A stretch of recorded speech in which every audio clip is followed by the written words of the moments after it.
This funeral was not crowded, but if an outsider happened to be at the funeral ceremony, he would have found it rich. A luxurious oak coffin, well-dressed people, expensive foreign cars outside the cemetery gates. Everything indicated that the deceased was a wealthy woman, and that was indeed the case. The owner of a solid construction company, 2 beauty salons, and a fashion magazine was being buried. Philanthropist and extraordinary person Emily Jackson. We have come to see off a person who has made a significant contribution to the development of the city. With a sad expression began his speech, a man in a suit costing half a year's budget of an average citizen. A successful, full of strength, beautiful woman is left. Every now and then we heard, what a nightmare. She was very young. Yes, only 35. She should have lived on. She was a golden woman, some people thought. But what hypocrisy. The priest thought with indignation. The unsightly inkwell of darkness before his eyes slowly but surely dissipated. At last it gave way to the unusual darkness that happens when one's eyes are closed. The first thing she heard were the words, God rest the souls of the departed. Emily, your servant. The words were spoken in a chant, the way priests usually recited prayers during the service. And to be sure, she could hear voices around her during the service, Jake's sobs. And she felt strange, like she was in some other reality. And then she was suddenly afraid. But where had that fear come from? And where was she? She didn't remember how much time had passed before she heard her mother's voice. Emily, who did you leave us for? And I never got to have grandchildren. I feel like I'm at my own funeral, Emily thought absently. She opened her eyes. When she realized that her body was gripped by terror. That fear finally brought her to consciousness. But how come I'm being buried? Emily thought. Or maybe this is a bad dream altogether. However, despite the floor and unconsciousness, she realized more and more clearly that all this was not happening at her successful business, but in fact she was lying in a coffin. And the people gathered were mourning her.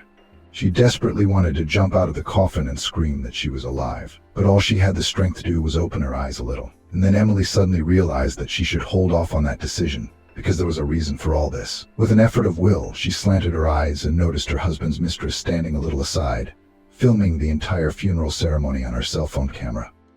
You may ask how she knew that a spectacular blonde of about 25 years old was her husband's mistress, and yet, Emily knew it very well. After all, a few days before this very ridiculous funeral, she saw with her own eyes as her husband passionately kissed in a restaurant with this blonde beauty. At another time, Emily would have dealt with this discovery, but only she was on business negotiations and could not afford to take liberties in the presence of potential business partners. No, Emily Jackson would not stoop to fighting over hair and other nonsense, but to say a couple of words that would smear this girl with snot on the wall, that she would gladly. But why lose face when you can sort it out later? It was a whim of fate that had gotten her husband off scot-free. Emily had long suspected Hank of infidelity. It's classic. His husband was working late, and his shirt collar was often covered in red and scarlet lipstick, and of course the work calls. Emily might not have said, so what if he's going out? He's not the first, he's not the last. He would have gone out and returned to his family, however. The scene in the restaurant was the last straw. Totally lost shame and conscience, firmly decided that evening Emily decided to put an end to everything. But she never did. Something had gone wrong. But what?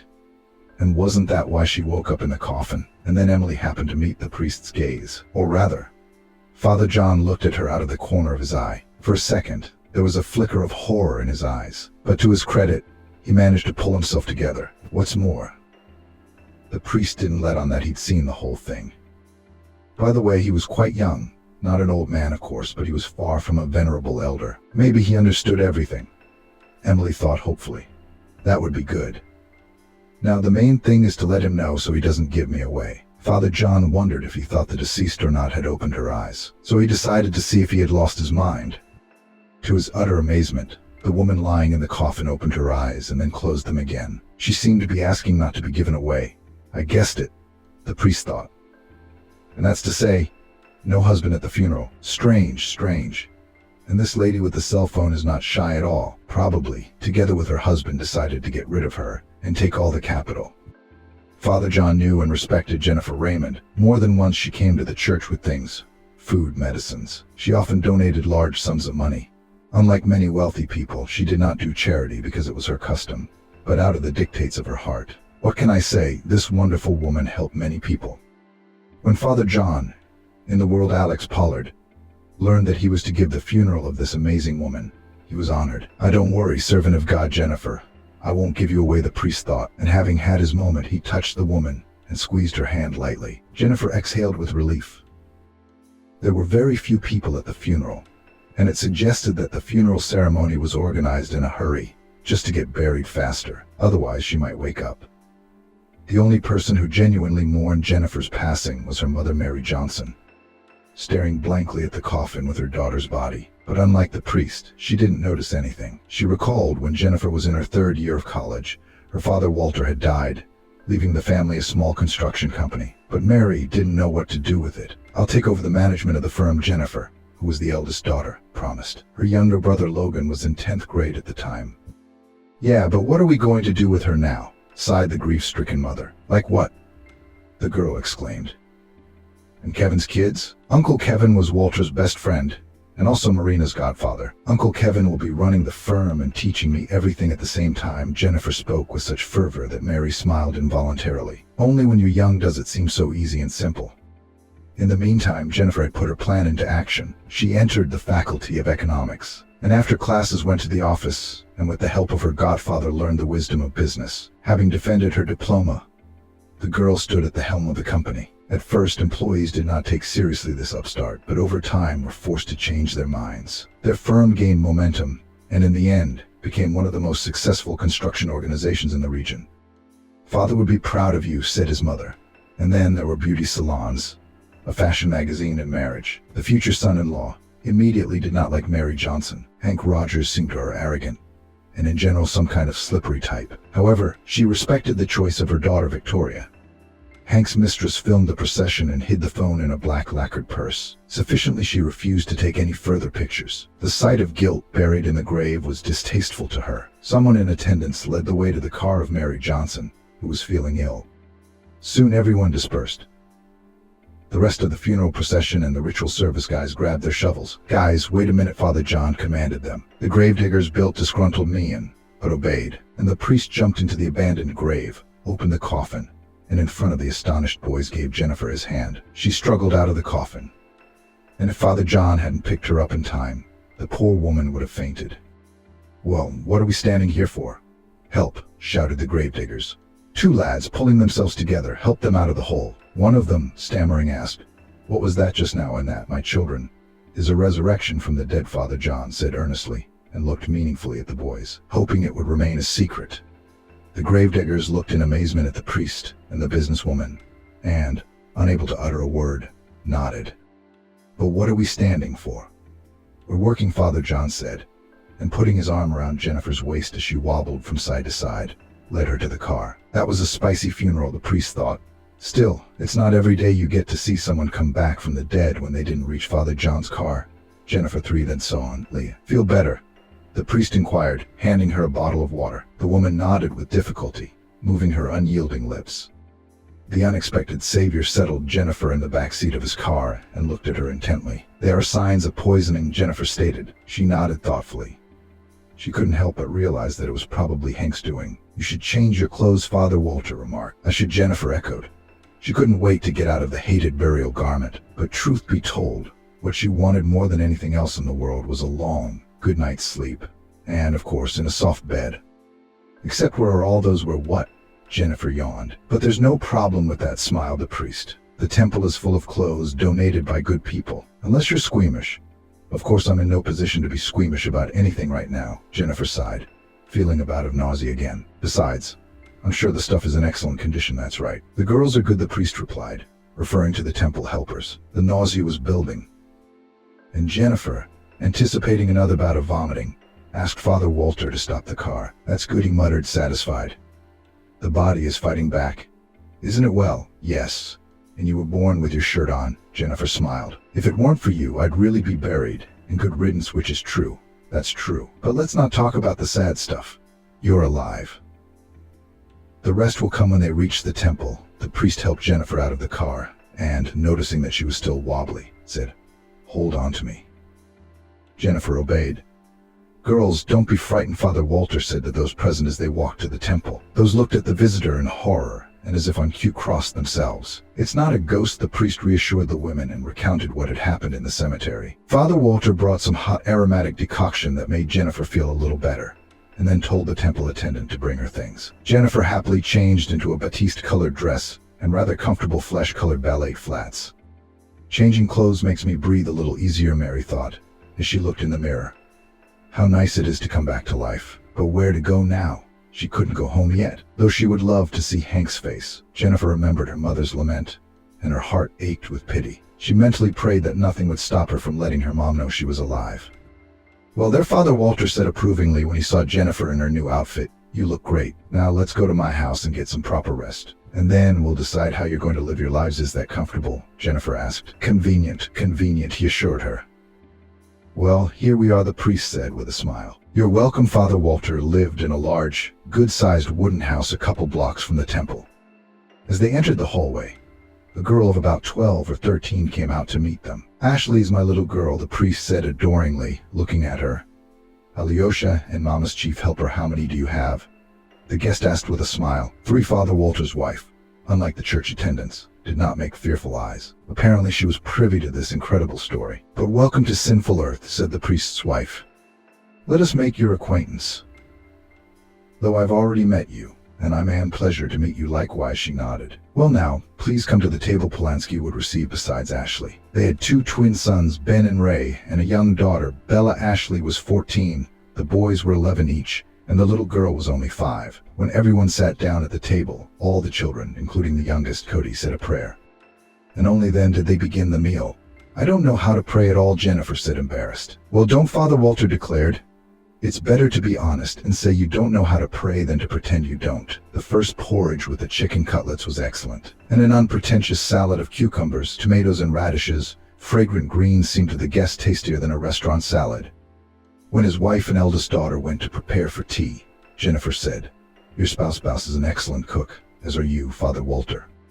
Walter smiled.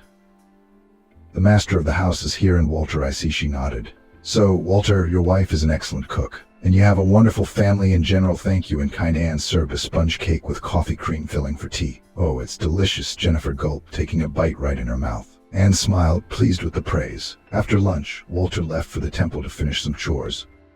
Anne suggested, "Perhaps you'd like to rest." She noticed that the guests were beginning to peck their noses. "Yes, there is that," Jennifer replied, embarrassed after a delicious lunch. "Let's go. The beds are in the far room," the hostess said. "I'd be very grateful," replied the guest. The room proved to be large, bright, and very cozy. Jennifer did not fail to say so to the hospitable Anne. "Well, it's good that you like it," she replied. Jennifer woke up towards evening. Alex wasn't there yet. "Yes, priests stay late at work," too, Anne said with divorced hands. The guest remembered her husband, who also stayed late at work. Now what's with the stupid thoughts? Jennifer condemned herself. How could one compare this good, bright man with a rogue? "Jennifer, let's have some tea," suggested the landlady. "With pleasure," smiled the guest. The women settled themselves on the terrace. Looking around, Jennifer noted the original landscape design and asked, "And who is the author of this beauty?" "I did," Anne replied. "Really?" The businesswoman, who had been to many rich people's homes but had never seen such beauty. "Really?" nodded the minister's wife. "You have simply golden hands. I've never seen anything like it. Believe me, I have something to compare it to." "You should be doing this professionally," Jennifer exclaimed. "I believe I do," Anne smiled. "But it's not just my credit. I've had Ashley's help. She literally raves about landscaping. You know, Alex has always said great things about you, and I'm happy I got to meet such a unique woman." "Oh, well, so unique," the guest shook her head with a smile. "Your husband has done a lot of good things, too. Being a priest seems to be his calling." A shadow ran across Anne's face. "Is something wrong?" Jennifer inquired, noticing the change. "You'll forgive me if I said something wrong." "It's fine," her companion hastened to assure her. "It's just that before becoming a priest, Alex was a doctor." "And what happened?" the guest asked cautiously. And Anne told her that her husband was a talented surgeon. Alex Smith had pulled more than one patient from the other side of the world, and people were eager to get to him. They relied on Smith as if he were God, but he was a mere mortal who just tried to do his job well. One day Alex came across a patient who was completely hopeless. The case was so bad that he wondered how the patient was still alive. "We're not going to make it," Alex told his wife over breakfast on the day of the operation. In this case, death would be a release from suffering for him. For the relatives, however, Surgeon Smith was the last chance. But, alas, there are no miracles. The patient passed away on the operating table. The hardest thing for Alex was to inform his relatives of his death, Anne recalled. He felt guilty, even though in fact there was no guilt on him. Yes, people often conjure up images of wizards, Jennifer said quietly, and when those don't live up to expectations, they look at them with a mute reproach that is often worse than any hurtful words. That's true, agreed her interlocutor. Not a day went by that Alex didn't talk about the looks the relatives of the deceased looked at him with, even woke up at night. And then he got drunk and broke down. He said he was asked to leave his job, out of respect for his former merits. They suggested he write a statement of his own volition. It lasted 2 months, which became a real hell for us. Alex wandered the streets, sometimes joining the local homeless. One day he came home covered in bruises and abrasions. Anne continued. Not a fun memory. I cried and begged him to stop, but it was no use. As Alex went on another drunken ramble through the city, I was horrified to think that every day could be his last. Who knows what kind of trouble he could get into. But one day my spouse came home completely sober and handed me a bouquet of wildflowers and said he wouldn't take another drop in his mouth. It turns out that when Alex went into a small store for another batch of cheap alcohol, he met a priest. Is it worth it? He said. Well, you had a drink today. It made you feel better. And then the same thing tomorrow, the day after tomorrow, many more days. But then what? Alex wanted to answer the Batyushka that it was none of his business. But when he looked into those kind eyes, the words stuck somewhere in his throat. The men left the store together and headed for the temple. Alex said he felt like he had wings after talking to the priest. Anne said. Jennifer still couldn't hold back the tears. Would you have seen his face that day? Alex never returned to the hospital. And a couple months later, Anne proudly told her husband, Mary, that they were dreaming of a new addition to the family. For some reason, Jennifer's family was overcome with excitement. Do you have a wonderful family? Anne asked. Yes, family is the most important thing, Anne replied seriously, noticing that the guest had grown sad, and added, Don't worry, you'll still have it. A bright person like you can't have it any other way. God willing, Jennifer sighed.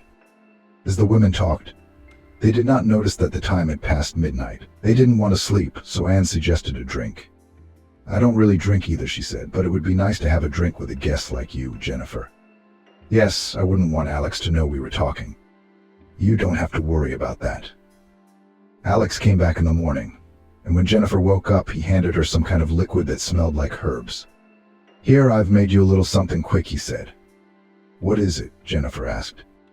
Don't worry, it's not poison. It's a decoction to detoxify your body. Thank you so much, Mary said with emotion. The potion was surprisingly effective. By evening, Jennifer felt as if she hadn't been poisoned and unconscious. The next morning, she brushed her hair, tied Anne's headscarf, and wearing dark glasses, went to her mother's house. When she saw her daughter alive, Mary could not believe her eyes and began to be baptized. Oh, I guess that's how everyone who sees me will react now, Jennifer thought with bitter irony. But you were buried, her mother whispered in amazement. Buried but not buried, Jennifer grinned sadly and hugged her tightly. They drank tea, and Jennifer told about her resurrection. I was sick that day, Mary said quietly. I couldn't find the strength to come to you and say goodbye. Her daughter nodded. That's a pity. Otherwise you would have known I was alive. What is there to say now? The mother smiled. The main thing is that you are really alive. Are you staying with the priest now?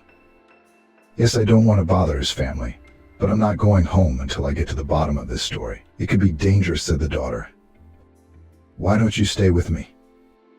No, I don't think that would be safe either. Jennifer shook her head. I'll figure it out, and we'll go to Hawaii with you. Or would you rather go to Florida? Oh, I'd rather you be okay, Mary said with a sigh, but it's not going to come to that. We'll get through this. They sat for another hour or so. Then Jennifer went to the Pollards. She hated to go, but she knew that until everything was cleared up, she could not think of staying with her mother and other relatives long enough to put them in danger. Bye, Mom, she said, kissing her. I hope to see you soon. God willing. Living in the Pollard home, Jennifer never tired of marveling at the family atmosphere. Everyone here not just loved and respected, but idolized each other. She constantly remembered Anne's words that everything will be fine, but frankly there was little hope, at least not until she got her husband Valerie sorted out. Upon reflection, Jennifer decided not to rush to rise from the kingdom of the dead first. She wanted to check up on Valerie, but how could she do that? Maybe change clothes and follow him? Jennifer pondered. What if he recognized me? He might recognize you, Anne said, but not me. And her eyes twinkled with mischievous light. Jennifer looked at her in amazement. Are you going to go to my husband? Why not? You're an adventurer, aren't you? Jennifer marveled. We are all looks like I'm going to have to emerge from oblivion. The next day, Jennifer Rakotova herself visited the department. The duty officer, seeing the resurrected businesswoman, almost began to stutter. But he couldn't say another word. Jennifer took pity on the poor man.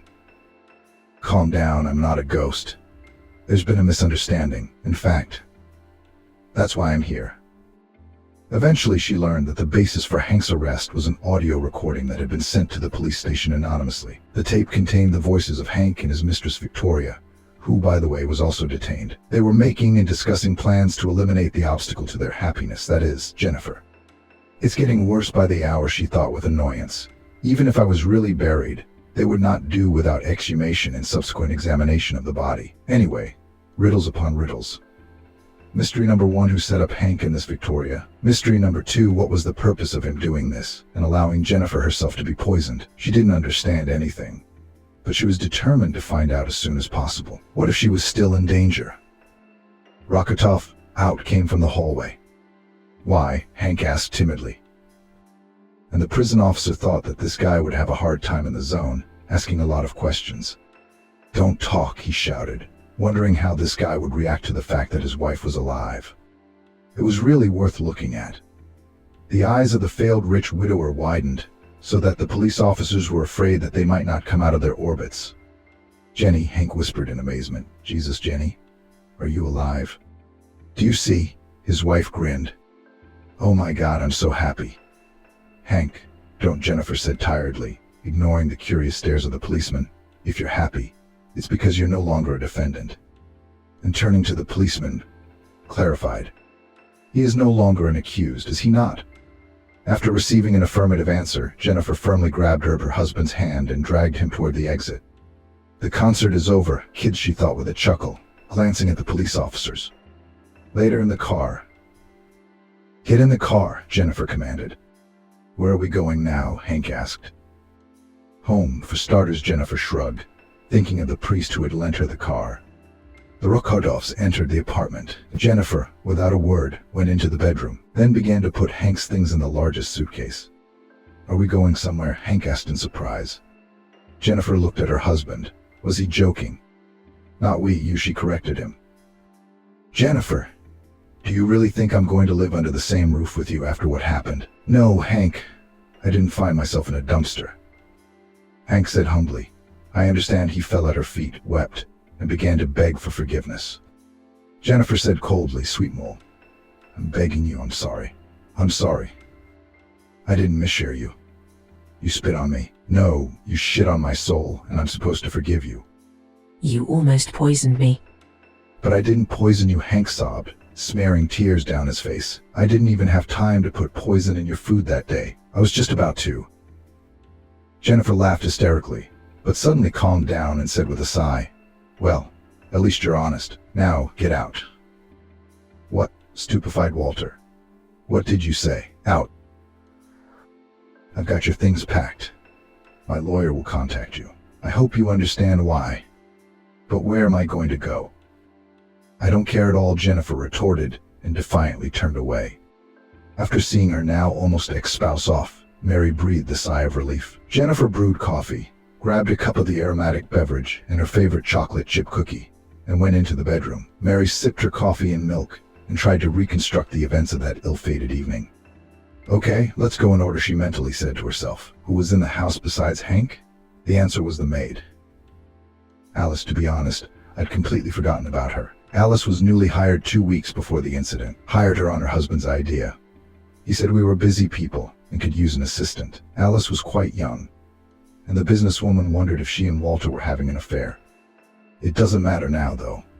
Although, who knows? In any case, Jennifer realized that only the maid could have put poison in the orange juice she'd asked Alice to make. So the recording of her husband's conversation with his mistress and their intimate relationship was the work of the maid. I wonder what purpose Walter had in filming my funeral with my mistress. In any case, the maid should have been thoroughly interviewed. Jennifer was sure a conversation with Alice would clear up a lot, if not everything. She remembered her husband telling her on the way out that the maid had gone to visit a friend. Speak of the devil, Jennifer thought, as she heard the key turn in the lock. Hello, Alice sang out and added subserviently, welcome back to the world of the living. Much obliged, the hostess nodded and said firmly, Alice, I need to talk to you about this situation. Talk? The assistant shrugged. Jennifer thought that this young woman was never shy with her language, though why should she be surprised if her inferences were correct? A sharp tongue isn't the worst of it, she began stiffly, Alice. Let's not beat around the bush. You're the one who sent the audio tape to the police, right? The one where Walter and Victoria first coo and then have a very interesting conversation. Turns out it was cool. The girl perked up. Maybe Jennifer looked at her unkindly. Well, what are you going to do to me? Find out what's what first, and then have an interrogation. That's what I'm trying to find out. The businesswoman waved her hands. And I have such an interest in this whole affair that I am your late father's illegitimate daughter, Alice shouted out. What are you staring at? Our daddy was quite the lecher. He liked to go left. But he didn't like children born out of wedlock. Never recognized me. And when I was 10, my mom died. You know what it was? Her heart gave out, because Mom had to work 3 jobs to feed us. Tears appeared in the maid's eyes, but she didn't seem to notice them. Jennifer listened and couldn't believe Alice was telling her this. It simply couldn't be. Then I was taken to an orphanage, which seemed like paradise, Alice continued. I had to survive there, but I had a nice hot meal every day, but somehow I found out we were sisters. Alice smiled nervously. It's very simple. Before graduation, a former alcoholic told me the secret of my origins. So I decided to get back at my sister for having everything, and I was starving and endured the ridicule of my classmates because I had nothing to wear. At first, Jennifer planned to organize small disasters, for example, to write a nail on her Snow White car famous word of 3 letters, or breaking into the entrance, damaging the door, setting fire. But then she realized it wasn't serious, and you could get a fine. And how does an orphanage graduate working as a janitor have extra money? No, Jennifer was determined to get back at her sister. Ashley's a rich girl, so let her share, she thought. Deep down, Jennifer realized Ashley wasn't to blame personally, but her father was to blame. But Dad had died a long time ago, and Ashley was alive, so she should be the one to blame. But to get revenge, she had to break into her sister's house. But how? When Jennifer saw a movie in which a girl got a job as a housekeeper for rich people to avenge her mother, she thought, how am I worse? I'll be around, and I'll have more opportunities to get a job. Jennifer had to get creative. She caught up with Hank outside a business center and offered her services in no uncertain terms. I'm from far away, and I have nowhere to go. Maybe you need a maid. He thought a moment and agreed. So Jennifer got a job at her half-sister's house, and one day she treated Ashley to a potent poison. What did you expect? The stunned Ashley asked. Well, how on what? The girl shrugged her shoulders. I consulted a lawyer, and he said I'm entitled to a portion of my father's inheritance. 2 is that if the parentage can be proven, Ashley remarked, and it will be proved. But that's your right. Now get out. Jennifer gathered up her few belongings, and Ashley, shocked by the maid's revelations, watched her and pondered. She absolutely did not want to call the police, even though the good thing to do would be to do so. After all, Ashley's father was to blame for this girl. After seeing Jennifer off, she returned to the bedroom and collapsed onto the bed. Ashley's gaze fell on the picture of her father. God, how much did she idolize him? And Walter turned out to be a regular walker who also had a child on the side. Don't rush to judgment, she judged herself. You don't know how it all happened, do you? It suddenly occurred to her that Jennifer knew she was Walter's daughter only from the word of her caretaker at the orphanage. But who told the caretaker that? Jennifer's mother? Complete nonsense. All in all, it was worth digging into. But fate had it differently. Ashley had no idea that she'd made a mistake in letting the maid go. Jennifer walked into her modest apartment on the outskirts of town and sank to the floor in exhaustion. What am I supposed to do now? With despair, the girl spoke aloud. Why do some people get everything and others nothing? Jennifer looked with hatred and saw odd furniture, bought with hands, inexpensive repairs. She decided to fight. She had to get what she was legally entitled to, no matter what the cost. Suddenly it occurred to her that she couldn't do it without an ally. But where would she get one? Maybe the lawyer Jennifer had consulted, who, by the way, looked at her with interest. What could the lawyer offer The money Jennifer would demand from her sister as compensation for years of deprivation. One way or another, there was no way around it without an expert. So she dialed the lawyer's number. "Do you have the DNA test results?" Raymond John Matthews asked in a businesslike tone. "No, but I don't work on borrowed time," the lawyer interrupted. "Besides, it's not known whether it will turn out positive." "No, my dear. I want guarantees, which you don't seem to be able to give. In short, no. Good day to you." "I need assurances," Jennifer mocked. Suddenly it hit her. Vika, but of course. The girl grabbed the phone. Jennifer called Hank, and he gave her the mistress's phone number without a word. Having received it, Jennifer, without delay, called, "And you still dare to call me?" Victoria exclaimed. "You think I didn't guess whose handiwork it was?" Anonymous video message to the police. "We have nothing more to talk about." "Oh wait, you didn't give up on the teacher. If you and I join forces." "Screw you." Leslie was furious. She didn't want to believe she'd lost. No, she shouted no. Leslie shouted so loudly that she didn't immediately hear her cell phone ring. "Hello," she answered. "What was it you wanted to offer me?" Victoria asked. "Yes, we agreed to meet at the cafe." "She has to die," Leslie said with a twinkle in her eye. Victoria questioned her sanity. She wasn't opposed to it, but how to accomplish such a plan? Her eyes suddenly darkened, and a second later she felt nauseous. "I'll be right back," she mumbled and stormed away from the table. "What's the matter with you?" Leslie asked.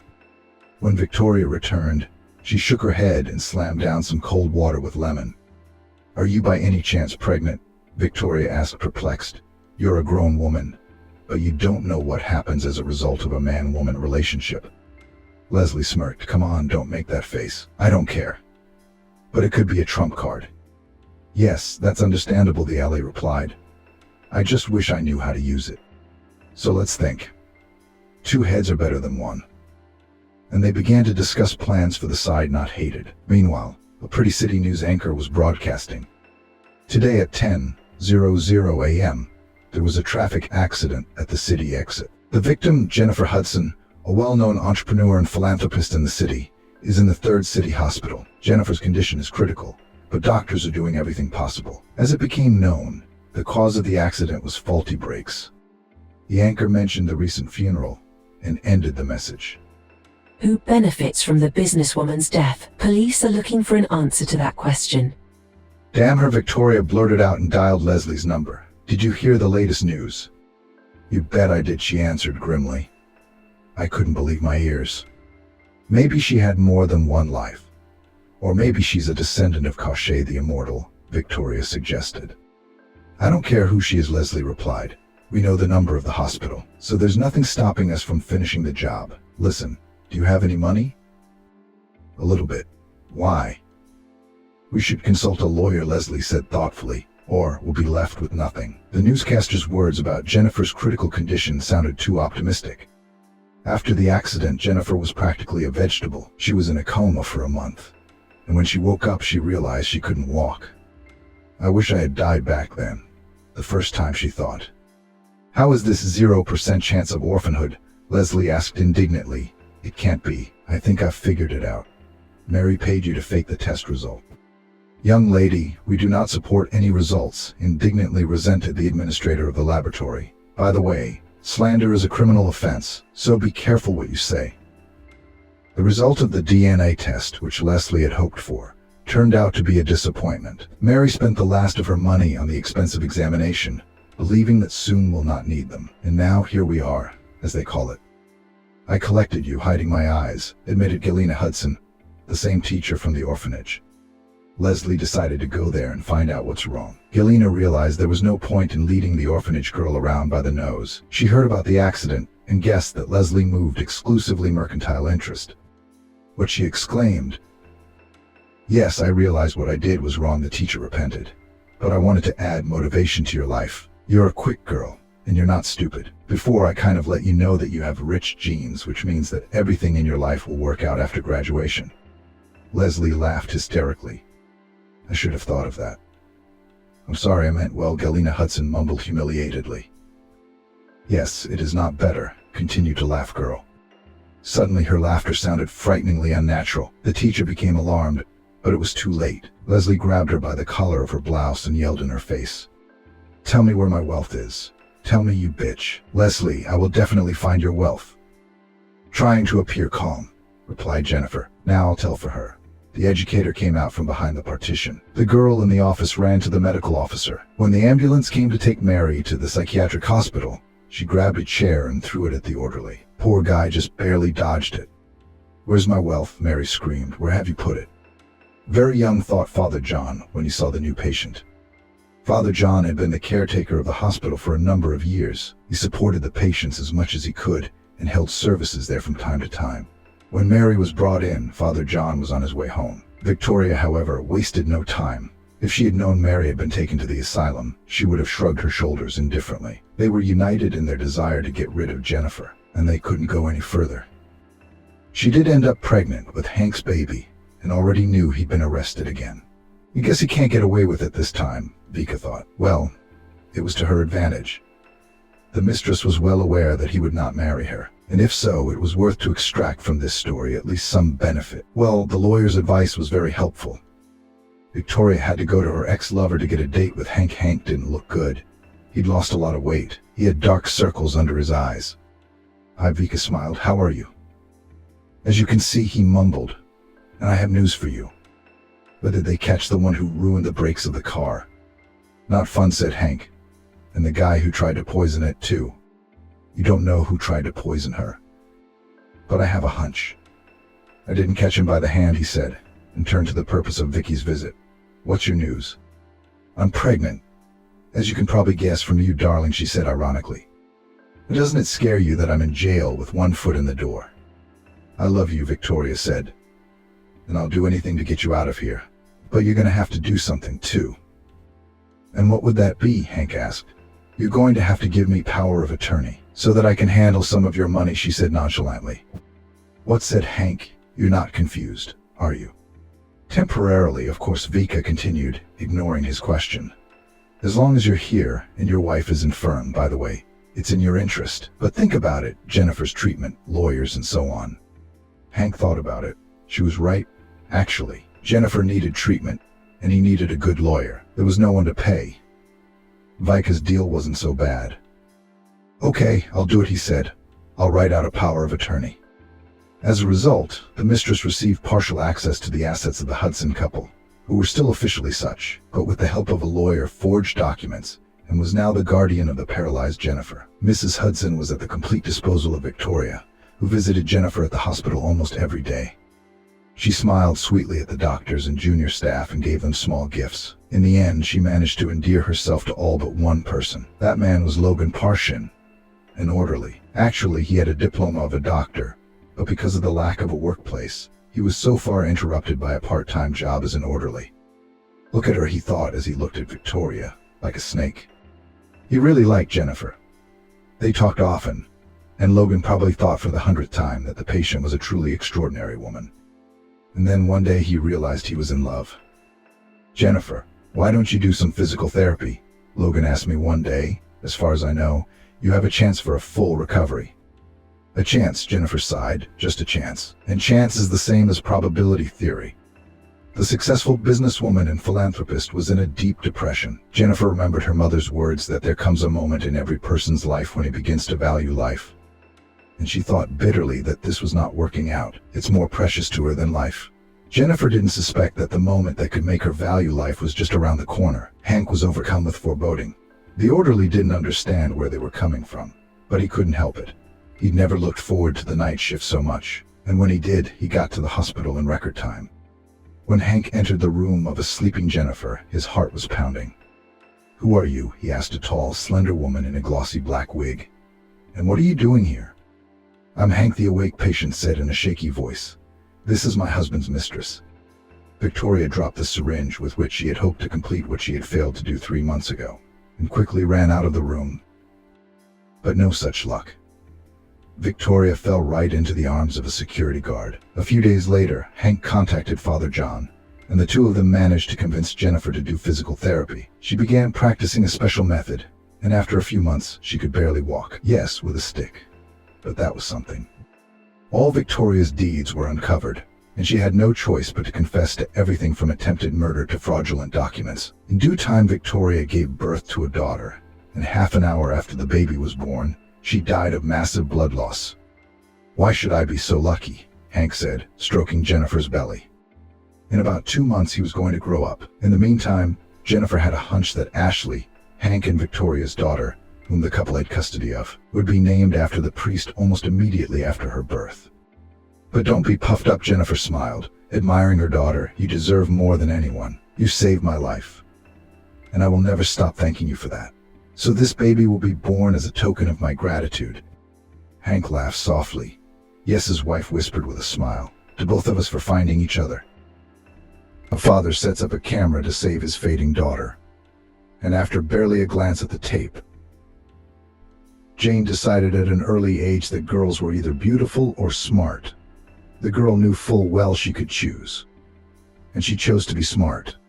In front of her eyes was the example of her older sister Ellen. Everyone around admired her beauty. I mean, come on, light blonde hair, silky green mermaid eyes. A figure they call such a model. Helene, from an early age, was focused only on her appearance. She read a lot, but it was fashion magazines with advice on makeup, diets, and so on. And Kate's girlfriends were exactly the same. Jane thought they were pretty, frivolous fools. A mother raising 2 daughters alone had high hopes for her eldest. "When you marry well, Ellen, we'll have a good life," she used to say. Jane was still a very young girl, studying in the 4th or 5th grade. The girl was frankly perplexed. How could one put the responsibility for her happiness and well-being on some other person? Did her mother, who had been burned herself, not draw the right conclusions? Once Jane asked her mother directly, "You married your father for his money too, and he left us, went to a younger and prettier, and left nothing for you or the children, because she had a good appetite. And now you're telling Ellen to do the same thing, so she'll do the same. Will blaspheme on your tongue." Mom shook her hands. "Helene is different. Firstly, she's young, and secondly, she's much prettier than me. And anyway, she has me. I'm the one who had to figure it out. And I'll help her, and I'll teach her everything. You'll be fine, and so will you, if you listen to me." Jane just sighed heavily. Her mother was beautiful and kind, but she was too easygoing. Both her mother and Ellen lived with rose-colored glasses on their eyes. Everyone dreamed of a beautiful life, believed that looks were the determining factor in a woman's success. But it wasn't so for everyone. Jane differed from her peers' warehouse of character, has always been pragmatic, responsible, far-sighted. And she clearly understood that, in order to achieve something in this life, you need to work hard. And the options that have in mind mother and older sister, rich men, benefactors, it's all unreliable, fragile, illusory.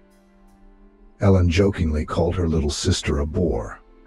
Her mother was always trying to remake Jane, to impose her point of view on her daughter.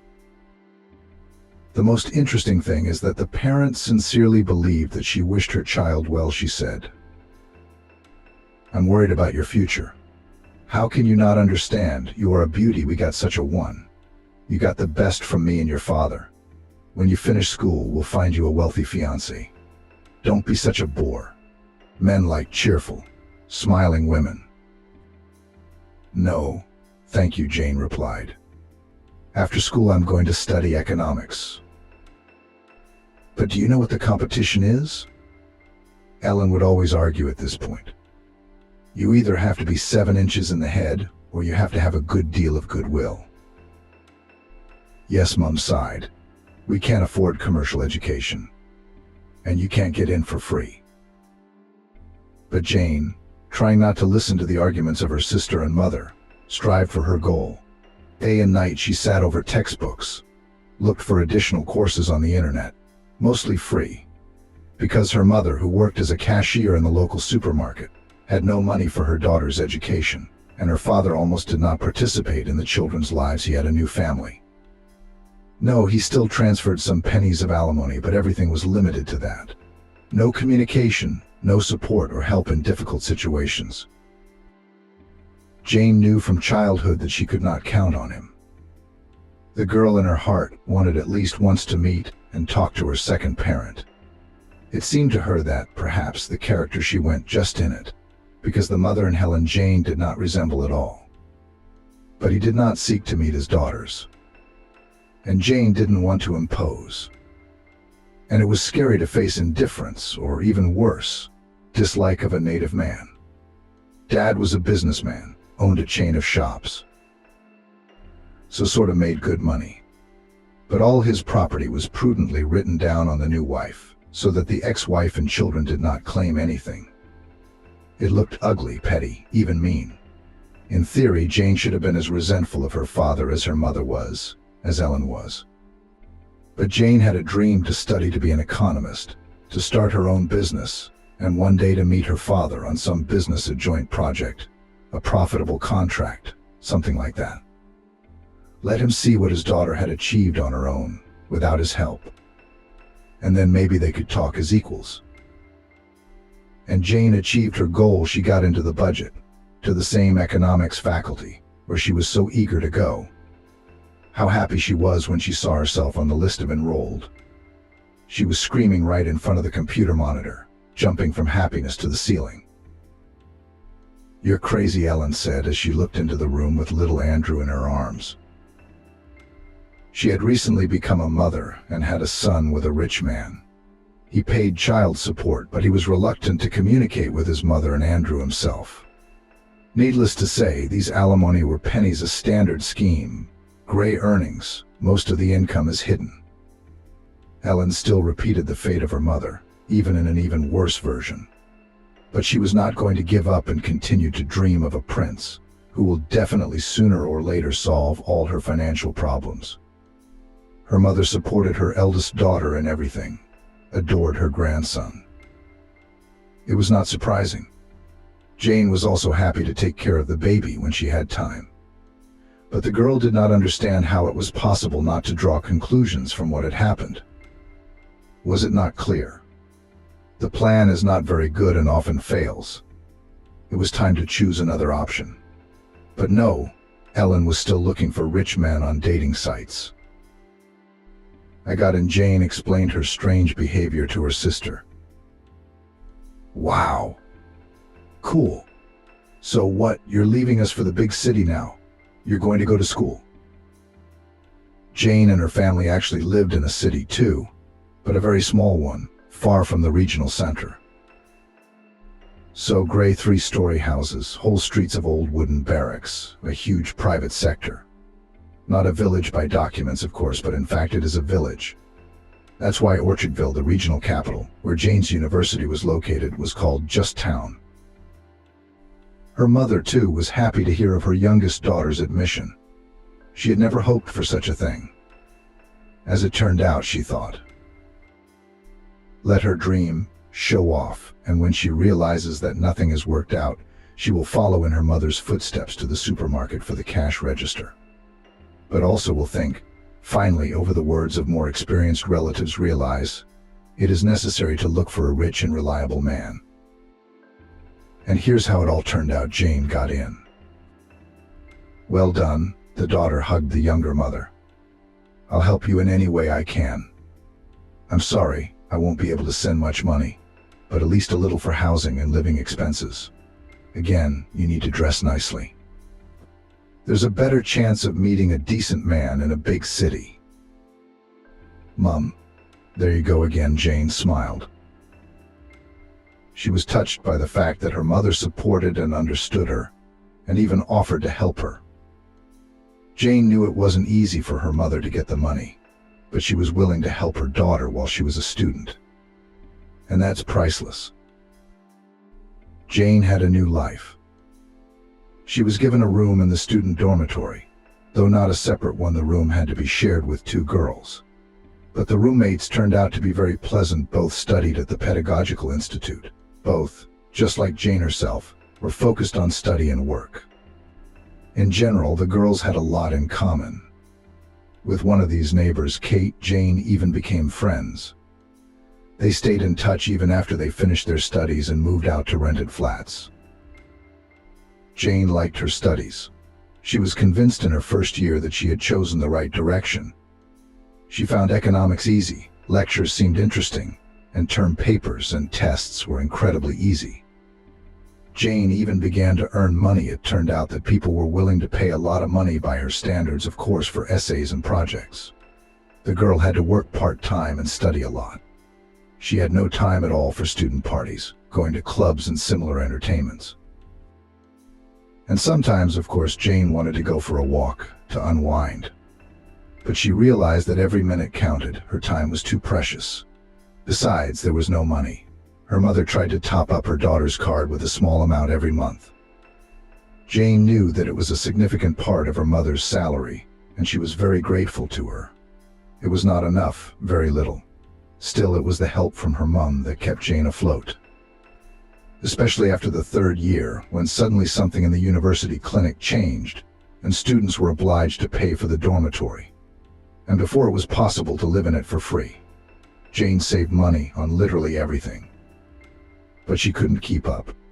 She knew that she was going to her goal, which means that sooner or later everything will be fine. Everything will be fine. Everything will be as she dreamed. But on New Year's Eve, an event happened that made Jane reconsider her plans and turned her whole life upside down. It happened at that hectic time when, before the New Year, students try to pass all credits in time to start the winter session after the holiday without debts. Jane was just getting ready for a credit in economic history when she received a phone call from her sister. Helen's picture popped up on the screen. On it, the girl was smiling broadly and looked like a star. Jane knew at once that something was wrong. Ellen would not call her at the third hour of the night. It was Jane who was awake, preparing for exams. And her sister herself at that time should be having her seventh dream. Mom's in trouble. Ellen's voice rang through the receiver. It seemed she was close to hysterics. Come over. What's wrong? Jane felt her limbs grow cold and her stomach felt empty for some reason. Anxiety gripped her heart with an icy hand. Was she alive? But it was impossible to get a coherent answer from Ellen. She was already sobbing and sobbing into the receiver, dropping only a few insignificant phrases. Mostly they were wails about how she was afraid and badly off, as if the trouble had happened in the evening, but Ellen was informed only now, just a couple of minutes ago, and she immediately dialed her sister. Of course, at that moment there was no question of any credits and exams. Jane took the first flight home in the morning. She was almost the only passenger at the bus station at such an early hour. Jane found her sister in a terrible state, her hair disheveled, her face swollen with tears. In her arms she held her youngest daughter, Lillian, a baby girl. Ellen was already a mother of many children. Her eldest son, Andrew, then two girls, yearlings Chris and Lillian. None of the fathers were involved in the upbringing of the children. The princes, sons of wealthy parents, refused to raise offspring and basked in money. With Helene, they were just having fun, with nothing serious in mind. And she kept stepping on the same rake, getting pregnant on purpose in the hope of finding a happy, strong family. If something happens to me, how will I cope with them alone? Ellen looked at Jane with confused eyes, as if expecting her to offer a way out. But Jane was ready to hit her sister at that moment. She didn't know what was wrong with her mother, and she was only thinking about herself. How did it happen? She asked. They had a corporate party, Ellen said, rocking her daughter. They must have been drinking. They told me Mum was crossing the road in the wrong place. Jumped out in front of that bus. The driver couldn't do anything. He's in shock himself. He's kind of in hospital now, too. He had a heart attack right there on the spot while it was being sorted out. While they were sorting it out. I got a call late last night, and I called you straight away. So Mum's alive? Jane clarified. That was the most important thing to her. What hospital is she in? A hospital not far away. Jane jumped out of the house, hailed a taxi. She had to get there as soon as possible. She had to find out what was wrong with her loved one. At the hospital, Jane got the terrible news. Mum's gone. She'd only recently passed away. As Jane rushed to the clinic, it all happened in the ICU. The doctor then said that there was no chance of a good outcome, the injuries were too serious. And Jane would not have been able to say goodbye to her mother anyway. She was in a coma. And still the girl blamed herself for her carelessness, for not supporting her mother by the hand while she was still alive. Jane was signing some papers when she received a phone call from a sobbing Ellen. She had been informed by someone on the nursing staff, and now the older sister was in a state of near panic. It had been a difficult time. Arranging the funeral, trying to bring the sister who had to look after her babies no matter what, and the gradual realization of the terrible fact that the nearest and dearest person in the world was now gone. Just no, that's all. The father did not turn up at the funeral, although he could not have been unaware of what had happened. This man did not even call his daughters, did not try to understand whether they need his help. Probably thought they were adults. They were both over 18. So legally, the father was no longer their debtor. He paid child support until his daughters came of age, and there was nothing more to expect. It was then that Jane realized that she would not meet or communicate with this man, even when she reached the top of her career. He didn't need her and Ellen and Mum. Neither did they need him. There was no resentment. No, it's just that Jane suddenly realized her father was a complete stranger to her. They may look alike in some ways, but Dad is a stranger. He's just a stranger, and that says it all. Ellen, on the other hand, is her own person. She needs support. Ellen sobbed non-stop for days. Jane didn't stop her. Let her cry it out. It would make her feel better. While her sister dealt with her grief, Jane helped her with her nieces. The little ones made her smile even in such a dreadful situation. It was impossible to look indifferently at their funny games, to listen to their cute babbling. The nieces, like nothing else, showed Jane that life goes on. Jane could not stay with her sister for long. Jane thought about it. She didn't want to interrupt her studies. On the other hand, what other options did she have? The session is not passed, that's for sure. So she'd have to drop out. And where to go? Go home to her parents' flat? Her mother's new boyfriend is already living there. A young and kind of nice guy named George. Unlike the previous aluminum suitors, he's not a rich major. The guy works on a construction site, working from dawn to dusk, earning money. Seems to like Ellen a lot, and he's taken in her kids. Maybe they'll actually make a family. Jane's not really needed there right now. And she doesn't want to live with her sister. No, Jane loves her very much. She's the only person in the whole world who's family. But still, Jane's used to peace, solitude, freedom. And there's a family of many children. You can't do that there. And after all, I don't want to leave Chicago. It's a big city. It's beautiful, spacious, interesting. There are more prospects for work and study here. The urban settlement, where Jane's childhood was spent, was associated with rage and hopeless longing. No, she didn't want to go back there at all. You know, I think I'll take you up on your offer. Jane smiled at the rector. What a clever girl, asked the man. You're good. Everything will work out for you. Just don't forget to save for your studies. Be sure to come back to the university in a year. We'll be waiting for you. Deal? It's a deal. Thank you so much for the offer. That same night, Jane started looking for a job. She urgently needed money just to survive, to buy food, to pay for a roof over her head, the most effective motivation. It turned out that it was simply unrealistic for a girl with an incomplete university degree to find anything close to the desired profession. Jane was rejected everywhere. Employers did not even consider candidates without a diploma. The girl realized that she could show herself at the interview, but it did not even come to that. After a couple of days of fruitless searches, Jane realized that it was time to give up her dream of working as an economist, or rather to postpone it until better times.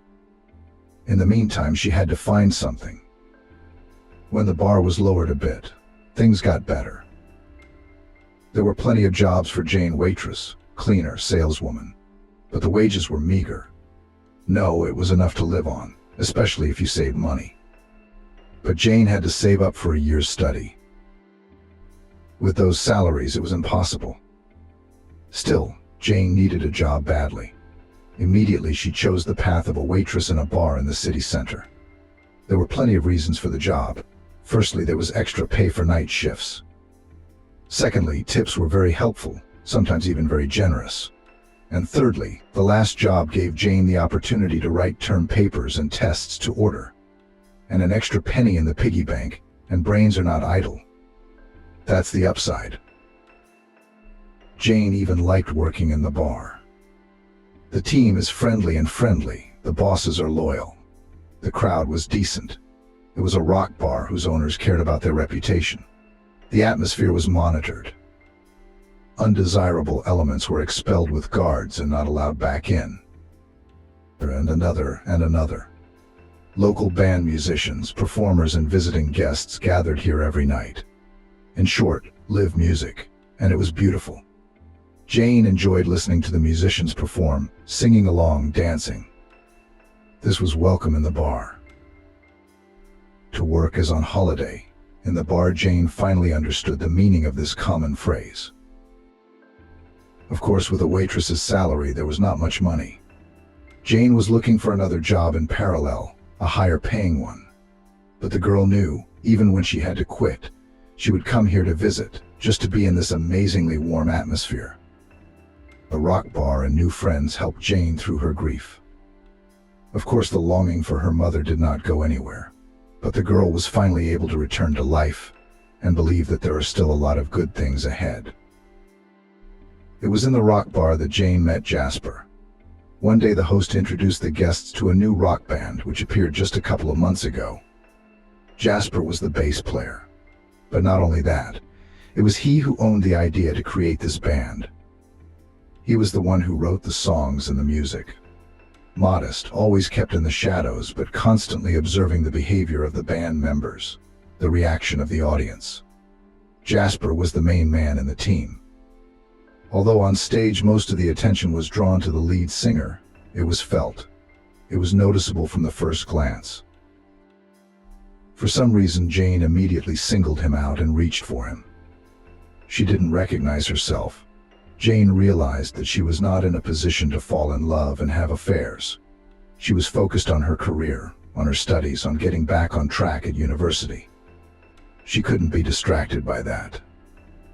And yet, Jasper didn't flirt with the waitresses, didn't talk to anyone first. He was serious, focused on his work. Maybe that's what attracted the girl. Jasper was a lot like herself. Jasper began to appear in the bar often, sometimes with a group to work with, sometimes just in the company of mates to relax. Of course, they soon got to know each other, but he still acted aloof, not overtly sympathetic. Sometimes, though, Jane caught his eye. But Jasper turned away immediately, talking to someone else. And Jane wanted him to pay attention to her, to compliment her, to show her signs of attention, as visitors often did. And then Jane would let him know that she was interested in him. Once there was a girl in Jasper's company. Representatives of the fair half of humanity had come with him before, but they were just friends, girlfriends of other members of the group. And this one was clearly something between them. They didn't kiss or hug, nothing like that. But sometimes they exchanged tender glances and smiled very warmly at each other. Once she put her head right on his shoulder, and Jasper, usually cold and even stern, stroked her hair in a natural and very gentle gesture, as if she were a kitten. A very unpleasant feeling came into Jane's breast from behind the gate. She recognized it immediately, of course. It was jealousy. With surprising meticulousness, Jane began to pick out her rival's faults. Too thin, not even pretty. That nose, long, liquid hair. Anyway, how can this madam compare to her, Jane? For the first time in her life, Jane seemed to feel smug about her appearance. Nature had endowed her, like Helene, with beauty. Jane had heard many compliments from others about her figure. Tall, slender, long-legged. Her friends generally advised her to try her hand at modeling. Only this job was not to Jane's liking at all. Well, she did not know how to show herself, even considered it humiliating. And now, despite such impressive external data, the rival became such a gray mouse. In general, there was nothing outstanding in Jasper's companion, not even something to catch his eye. Nevertheless, he clearly had very tender feelings for her. The presence of this girl made him happy. Jane watched Jasper closely and could tell this for sure: he loved his companion. It was painful. Thanks to the girl that Jasper was so attracted to, Jane had made up her mind, decided to do something she'd never considered unacceptable before. Her shift was coming to an end, but as usual she stayed late to help a waitress friend serve tables on a Saturday night. There were a lot of customers, and Jane waited for an opportune moment. She'd even had a few drinks beforehand for courage, to make her feel more confident and relaxed. Jasper stood up and headed for the exit. Someone had called him. The music was blaring in the bar. Impossible to talk on the phone in this environment. Everyone was either outside on the porch of the bar or in the smoking room. Jasper chose the street. Jane followed him like a shadow, now or never. The obnoxious girl who had been sitting next to Jasper all evening remained at the table. She chatted cheerfully with his mates. It was obvious that they had all known each other for a long time. They must be in a long and serious relationship. Still, Jane would try, or she'd regret later that she'd never even tried. Jasper stepped out onto the porch. He paced the area in front of the bar, patiently explaining something to someone. Jane watched him through the large window. Jasper wasn't smiling, wasn't joking. Apparently the conversation was serious or unpleasant. It didn't matter. Jane would still approach him as soon as. Jasper pressed the reset button and was about to go back to the bar, but at that moment Jane came out to meet him. Luckily, they were alone on the porch at that moment. "Hi." Jane smiled at him. Jane smiled at him. Jasper looked at her with interest. "We said hello." Jane nodded. "I need to talk to you." Jasper immediately tuned into the conversation. He showed that he was ready to listen. He could have dismissed her, or shown irritation or displeasure. But Jasper looked at her with his dark, intelligent eyes and waited. "I like you, and I've liked you for a long time." Jane decided to cut to the chase. "I'm magnetically attracted to you. It's never happened to me before. I don't know what to do about it." Jane lowered her eyes. There, she'd said it. What's next? Jasper was probably looking for words to reject her as politely as possible. He probably was. Jane suddenly felt unbearably ashamed of what she'd done. Why had she gone to him? How could she look him in the eye after all this? Jasper often came to the bar. And then Jane felt his hands on her shoulders. A gentle touch, as if she were some incredibly fragile vessel. Jane, her name came out of Jasper's lips and sounded like beautiful music to the girl. Jane, I couldn't even imagine such a thing. Jasper looked at her and smiled. He so rarely smiled after all. His eyes, the girl could see it clearly, shone with happiness. Sincere, real happiness. What's going on? Was he happy to hear her confession? Instead of words, Jasper kissed Jane. It made the girl dizzy. He had his arms around her. He held her, or rather even held her, because her legs were literally shaking from the kiss. Then he stroked her back and head and held her gently against him. I've been watching you for a long time too, and I'm drawn to you in the same way. Then why? Jane didn't understand. I didn't even notice it once. I thought you didn't care. I didn't mean to embarrass you, Jasper said. You shouldn't. Anyway, I'm older. Older for you. I thought you were attracted to other guys, brutal, successful. With your looks, anything's possible. You're beautiful. You're unreal. You even inspired my song. Didn't realize I'm an Olympic princess? Is that about me? Jane asked. No, she admitted. It's a very beautiful song. I love it. I didn't realize it came from you. Oh yeah, it's just... What about that girl who came with you? Are you two together? Together, Jasper grinned. Ever since my parents brought me a pink bow tied to a box from the maternity ward and told me Lassie was my sister. So she's your sister? Jane laughed. I thought she was. That's why I decided to have this conversation today. Sister and Sister, Jasper said, pulling Jane tighter against him and breathing in the scent of her hair. Passing through town. She's been married a long time, lives with her husband. Far away.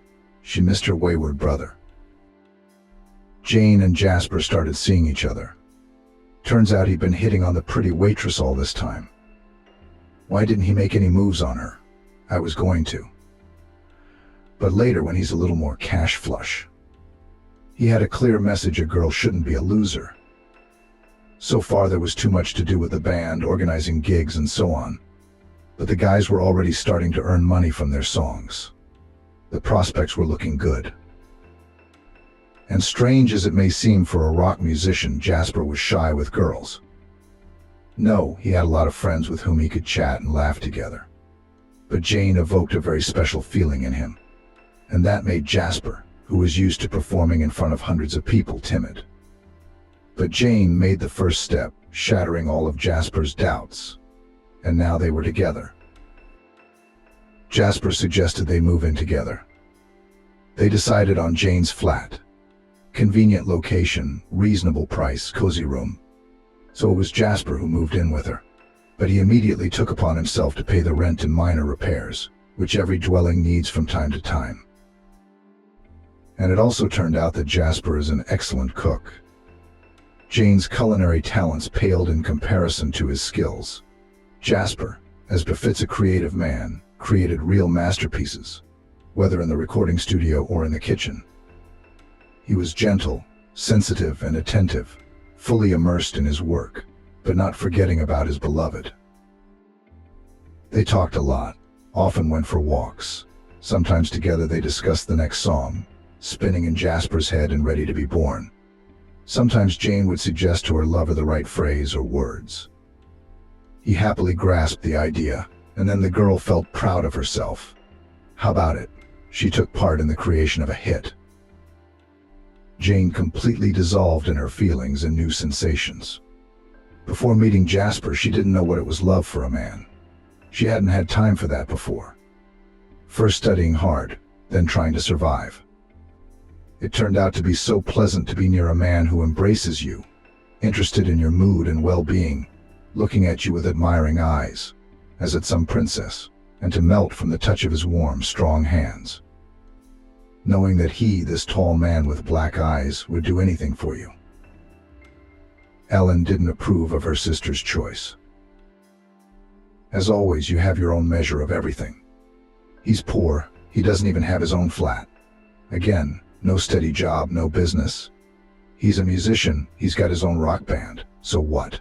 Who needs them anyway? There's a lot of these one-day bands, you never know if they're gonna... It was hard for Jane to look at her lover. During this period he looked confused, anxious. I wanted to help him in some way. How? Where did Jane get the money? Jasper took out a loan, but it was a drop in the ocean.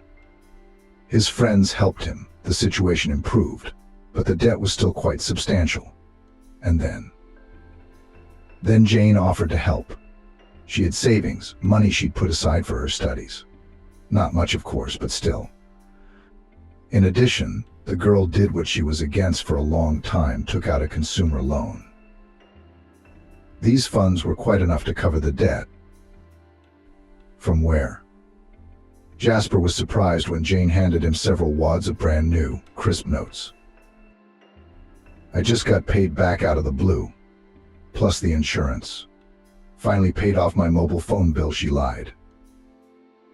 She knew if she told Jasper the truth, he'd never take the money from her. As it wasn't like it was the last, randomly coming in. Thank you, Jasper hugged Jane tightly. I'll pay you back. You'll see, we'll be famous soon, and I'll pay it all back. Jasper paid the debt and continued to develop the group. Jane slowly paid off the loan. It was no longer possible to save for her studies, and her salary had suddenly become much smaller. The bar had fallen on hard times. It was good that Jasper bought groceries and paid the rent of the flat. That is, he took the main part of the expenses on himself. Jasper's income came from a few corporate gigs and the occasional part-time job. Unsteady income, but still the stream never dried up. Jane didn't worry about the financial side of their relationship. She enjoyed Jasper's attention, bathed in his love and care, and generously gave him tenderness, love and support. Jane tried not to think about the future.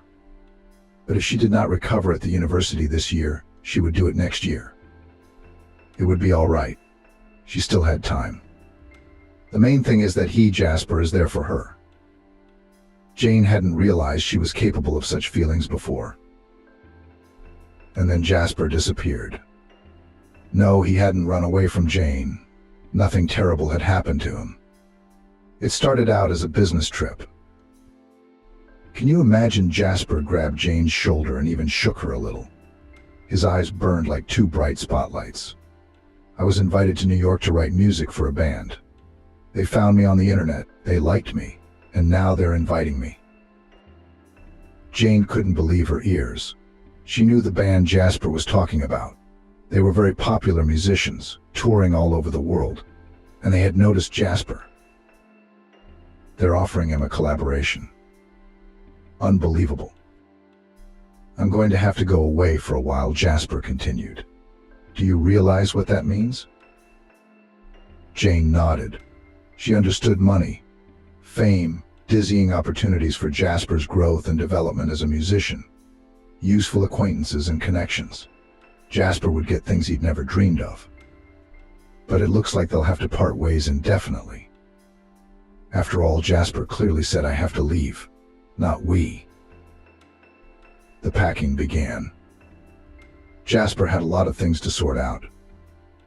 Firstly, he had to find a replacement. Someone had to play in his band for him temporarily while he was away.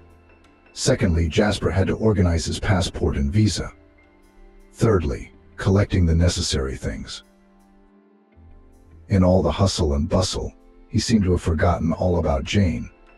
Jasper was too absorbed in the upcoming changes and prospects. The girl looked at him and realized that he would forget about her in another country, muffled by new impressions, excited by work and success. Perhaps Jasper would even find someone there.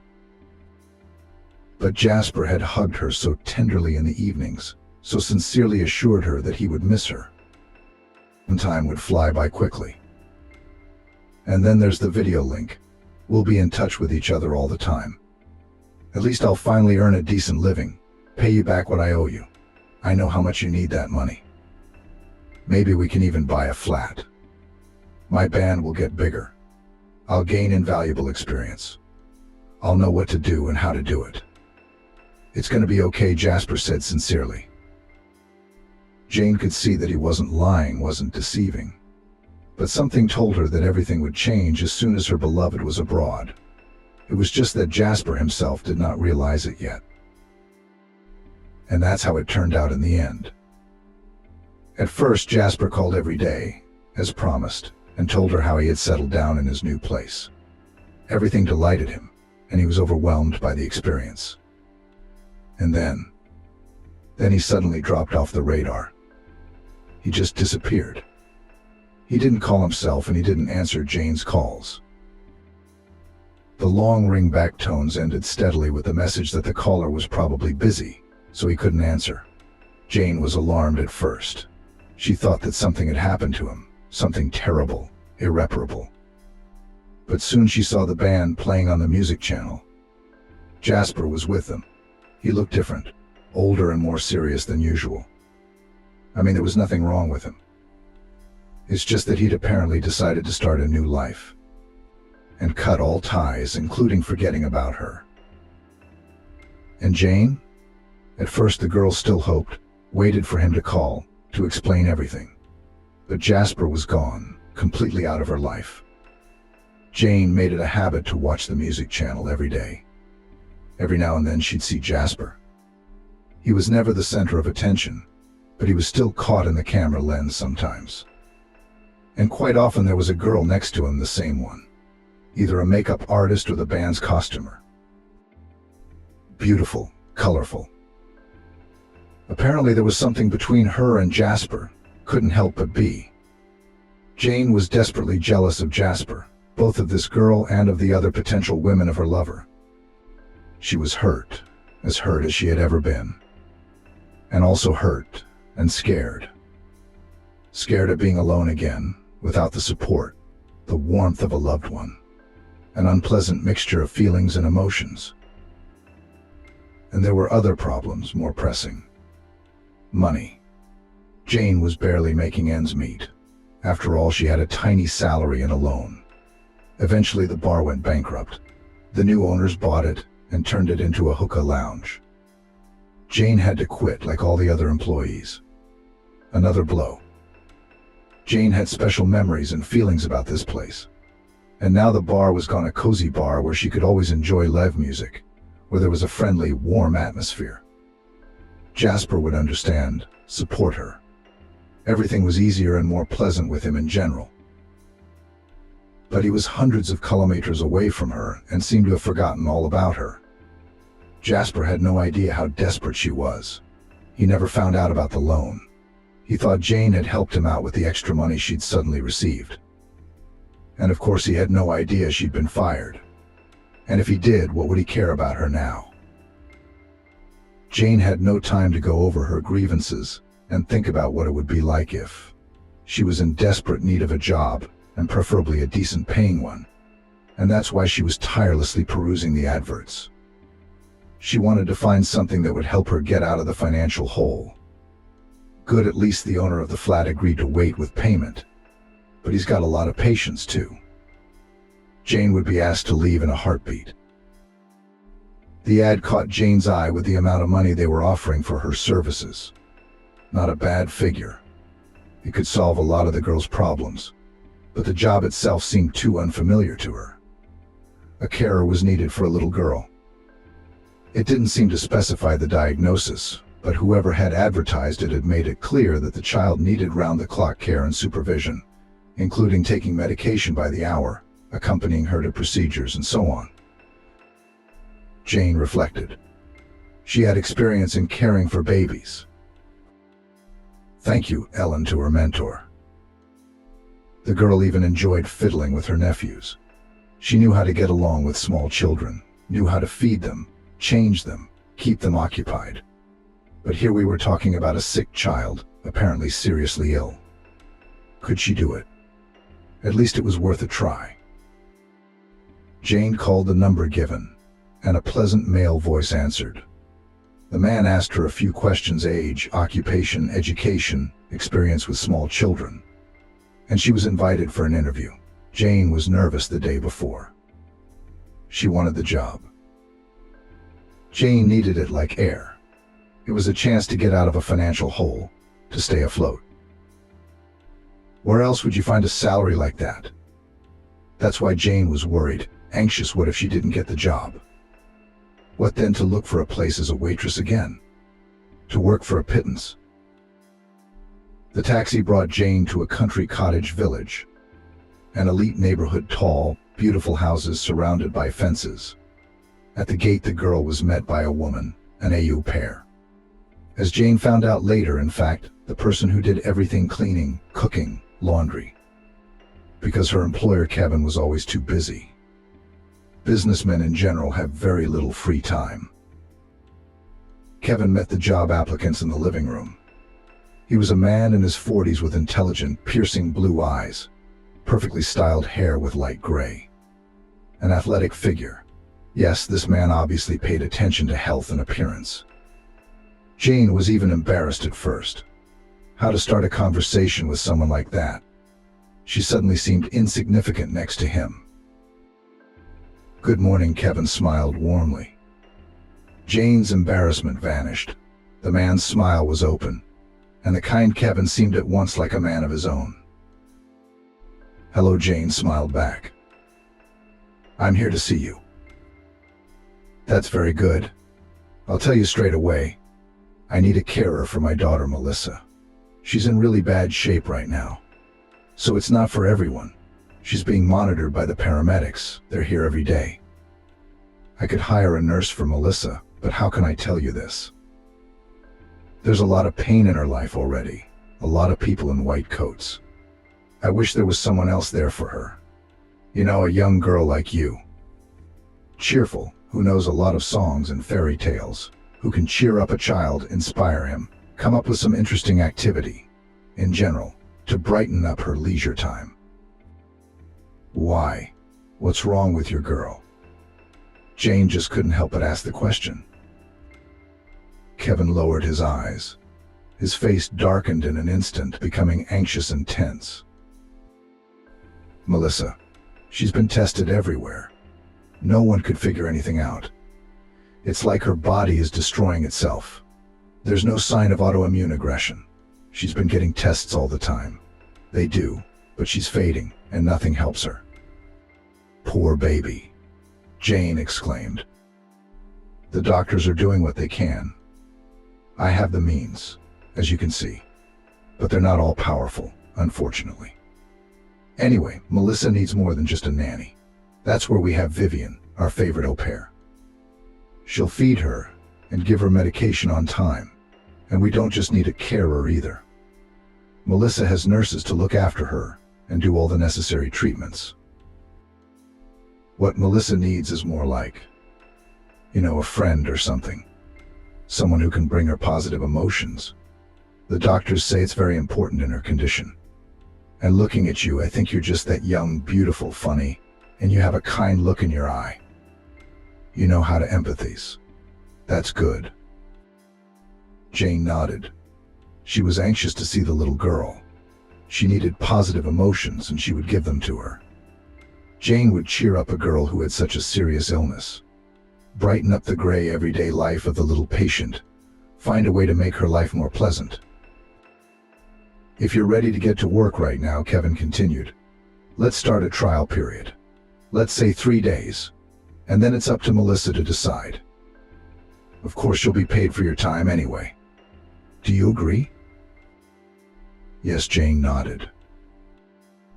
That's good, Kevin said happily. Then Vivian will introduce you to Melissa. I've got to go, I've got things to do.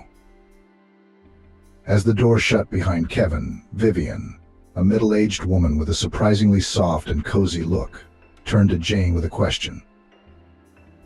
Have you ever interacted with little kids before? Do you know what little kids are like? I have nephews, Jane nodded. That's good, Vivian shook her head. Except our Melissa, she's an unusual child. You realize that yourself. I guess Melissa hardly ever gets out of bed. She gets tired quickly. It's hard to keep her interested in anything, but you have to. Melissa needs to be distracted from her pain, from her torment, and she needs to be walked at least an hour a day. That's what the doctors said. I get it. Well, let's go and meet her now, Vivian said. Jane followed Vivian to the first floor and entered the nursery. It was the princess's spacious room. A huge window let in a lot of daylight. Along the walls were racks of expensive toys and books. Right in the center of the room was a mini playground. There was a slide, swings, and even a trampoline. A little further away was a ball pool, and closer to the door was a bed. What kind of bed was it? It was large, round, with a pink canopy. Jane looked around curiously. She had never seen a room like this before. Was it really all for one child? In the midst of this splendor, Jane did not immediately notice the little mistress of the room. She was lying in bed surrounded by large, soft toys. There was a soft cat, a fluffy white bear, a bright green crocodile with flowers all over its body, and a thin, pale 7-year-old girl, completely transparent, and almost blending in with the white bedclothes because of her unhealthy skin color. Huge blue eyes, like her father's, looked at the entrance with curiosity. Melissa propped herself up on her elbows, though the short conversation seemed to have drained her of her energy. Melissa sank down on the pillows and pulled the blanket over her skinny body, even though the room was warm. Good, Jane agreed. She was surprised at the weakness of this 7-year-old. They seemed energetic, like Andrew, Jane's eldest nephew, who was just the same age as Annie. But you can't get him to sit still for 5 minutes. He's always up to something, making things up. If the boy were in this room, he'd be jumping on a trampoline or going down a slide. Lassie calls him a perpetual motion machine, and so does Lillian. Chris and Chris are the same, even though they're younger. Melissa, on the other hand, poor thing, is lying on her back. What do you want to read? Princesses. There's a book on the windowsill. Vivian started to read to me, but she never has time, she said. It was a heavy, beautiful book with bright pictures, but the story itself seemed silly, boring, predictable, and formulaic. She herself did not like such fairy tales in her childhood. Let's make up our own story about these princesses, Jane suggested. Melissa's tired eyes flashed with interest. How? She asked. Very simple. I start, you continue. Melissa was fascinated by the activity. She was inspired to invent adventures for the princess. She was riding in a racing car. The heroine was kidnapped by a dragon and then rescued by a prince. The girl's imagination was running wild, which seemed to surprise Melissa herself. Then Vivian entered the room. Seeing that Jane and Melissa were getting along, she was pleased. The woman brought lunch: mashed soup, stewed vegetables. I don't want any, Melissa said, wincing. I don't want anything. I don't want any of this. Vivian looked at Jane, clearly expecting her to help. Let me feed you, Jane turned to the girl. Each spoonful is another princess adventure. I'll make them up as I go along. Can you imagine how much I'll have to tell you? Which do you think will finish first, your food or my imagination? It worked. The food ended faster than Jane's fantasy. But Melissa demanded more stories. Vivian splayed her hands in surprise, smiled, and walked out. Soon a nurse entered the nursery. Melissa immediately darkened. She was almost asleep. Lunch and history had tired her out. But it was time for treatments. IVs? She asked the nurse hopelessly. She nodded sympathetically. I'll do it quickly. Don't worry, it won't hurt. You'll sleep later, and we'll have tea. Vivian pulled Jane's sleeve. Aren't you needed here now? The AU pair led Jane into the spacious kitchen. Smoky cups of coffee and a flavorful cake that looked like it had just come out of the oven were waiting on the table. You and Melissa are getting along, I see. The woman smiled, looking warmly at Jane. That's good. Melissa kicked her previous nanny out, but she's taken to you. I've already called Kevin and told him all about it. He's very pleased and excited. He said to keep you safe. I'm glad too. Jane smiled. Melissa is just too bad.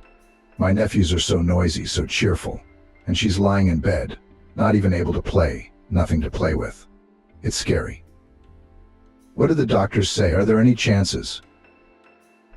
No prognosis. Vivian shook her head.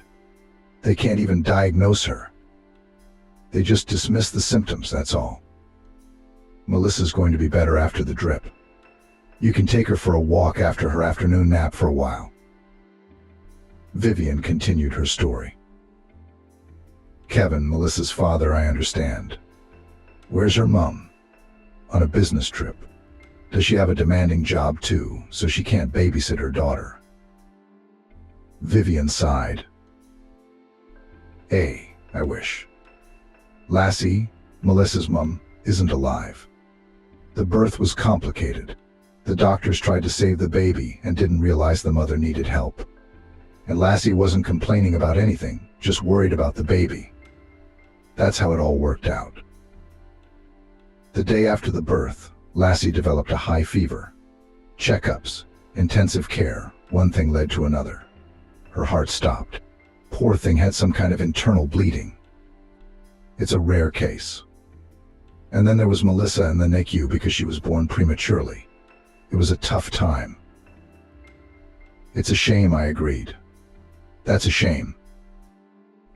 Let me tell you the whole story, Vivian said. It looks like you're going to be with us for a while, so you should know. Kevin grew up in a happy, full family. A loving mom and dad, caring, attentive grandparents. A room of his own. Trips to the seaside every summer, birthdays. Friends. Kevin had a happy childhood, no less happy youth. He graduated from high school with honors. Thanks in large part to parents who cared about their son's education. If they saw gaps, they immediately hired Kevin the best tutors. And the boy studied English in foreign camps. He had a holiday and got an education at once. Vouchers to such places were not cheap, and it was not easy to get them. But what can't you do for the sake of your favorite son, especially if he is so desirable and long awaited? Kevin's parents were old enough, they had not been able to have a child for many years. The couple resigned themselves to such a fate. But then, when there was no hope left, life suddenly gave them a surprise, finally gave them an heir. Needless to say, since then, all the attention of his mother and father indiscriminately belonged to Kevin. He was never shy of his parents, despite the fact that they were much older than the parents of his classmates. But Kevin, on the contrary, was proud of his parents. His father was a well-known businessman in the city, and his mother was the head doctor of a regional hospital. They were known and respected by everyone. It never occurred to Kevin to be ashamed of his parents. Kevin grew up. His parents were rapidly aging, giving up. When the guy was in his third year of university, his father died. Stroke, intensive care, coma, and that was it. Kevin felt like an adult for the first time. After all, he, a student, had to get into the affairs of the company, which his parents left him by inheritance. Since he was a teenager, Kevin had been interested in his father's business. He knew a lot of things, even had the right to sign. Yet for the first time, he had entrusted most of the processes to the board manager, a longtime friend of his departed parent. Because Kevin needed to study and support his mother, who had given up a lot after the death of her spouse. 3 years passed. Kevin had just received his diploma, had just taken over his father's company, had just started to gain strength. And then there was another blow, Mom this time. The boy was left all alone. Kevin felt miserable and lonely in his parents' big house. It was good that Vivian, the au pair and almost a member of the family, was there. She had known Kevin as a baby and treated him as her son. The woman had no children of her own. She gave all her care to the young man who had lost both his parents one after the other. It's been hard on him, Vivian shook her head. He was just a boy, and here he was. It was his job that pulled him through. He had to make decisions, go places, hold meetings, sign contracts, that sort of thing. That's what saved him. It's been a while. Kevin turned from a young, inexperienced guy into an intelligent, purposeful man, a talented businessman. Vivienne was pleased to see her mentee. He had grown older, stronger, more self-confident. The au pair wished Kevin would find a good wife, marry her, and become a father. Then Vivian's heart would be at peace. Only he didn't have anyone special, Vivian said. No, there were some girls hanging around Kevin. He was a prominent, wealthy bloke. They're always popular. Except that one of them didn't work out, and he didn't feel anything for the other. They weren't to his heart's content. And Vivian didn't trust them. It seemed like all they wanted from him was money. They made eyes at him. And then Lassie showed up. Kevin met Lassie literally on the street. She was in a hurry to get somewhere, as it turned out later, for a job interview at Kevin's firm. Lassie had recently been downsized. The factory where she had worked as an accountant for several years after college had suddenly closed. So Lassie was looking for a new position. Kevin went out for a walk to get some air. He even had a goal to buy donuts at the bakery around the corner. And then fate collided the two men, literally. Lassie jumped out of the corner too quickly and ran into the unsuspecting Kevin. It was like a romantic music video. The bag slipped off Lassie's shoulder, its contents scattering across the pavement. Kevin and Lassie rushed to pick it up. The girl apologized. Kevin assured her it was all right and admired the stranger's beautiful gray eyes. It was love at first sight. When the young people had sorted out the bag and the things that had fallen out of it, they rose synchronously and smiled at each other. Kevin, like a man, made the first move. He learned the name of the beautiful stranger and then introduced himself. They walked leisurely and talked, getting to know each other. When Kevin found out that Lassie was rushing to his office, he realized that this beautiful girl was his destiny. And it was no accident that they met in such an interesting way, rather than seeing each other for the first time in the office. It was more romantic, more interesting, more pleasant. In short, it was a real romance. Vivian had never seen Kevin so happy. Lassie turned out to be intelligent, understanding, kind. She quickly found a rapport with Vivian too, which was important. Sweet, sweet girl. And for what? And just such a fate. Vivian shook her head sadly. A couple of years after they met, Kevin and Lassie got married. It was a wonderful couple, harmonious and happy. There was love, understanding, and respect between the couple. Vivian rejoiced when she saw them together, her beloved Kevin and his wonderful, beautiful wife. They decided not to rush into having children. Vivian continued. It was their common decision. It was like they felt something. They traveled, worked, met friends. And I, the fool, was advising them in my senile way not to delay it. I wanted to babysit their baby. But Kevin and Lassie lived on their own for 5 years after they got married. Were they happy together? No, they wanted kids, but not right away, later, until they were happy. And then the news of Lassie's pregnancy. It was an unplanned event, but the whole household welcomed it. Well, it's about time, Lassie summarized. The baby decided he'd had enough of waiting. Thank God. Vivian shook her hands. I think you're going to have a boy. You look so pretty now, Lassie. Girls take beauty from their mothers when they're pregnant. But the AU pair was wrong. The ultrasound confirmed that Lassie was having a girl. A healthy, strong one. They showed me a picture of her. They take pictures of a baby in the womb nowadays. I looked at her, and she looked just like Lassie. That's how Melissa was born, just like her mom. Melissa. It was Lassie who chose the name for her daughter. Kevin and Vivian didn't mind. They both liked it very much. The pregnancy hadn't been easy. At first, Lassie was suffering from toxicosis, then it seemed to recede, but it was replaced by other problems: high blood pressure, edema. The child developed well, but the mother suffered, melting before her eyes, refusing to eat, lying down a lot. The usually energetic Lassie didn't even have the strength to go downstairs.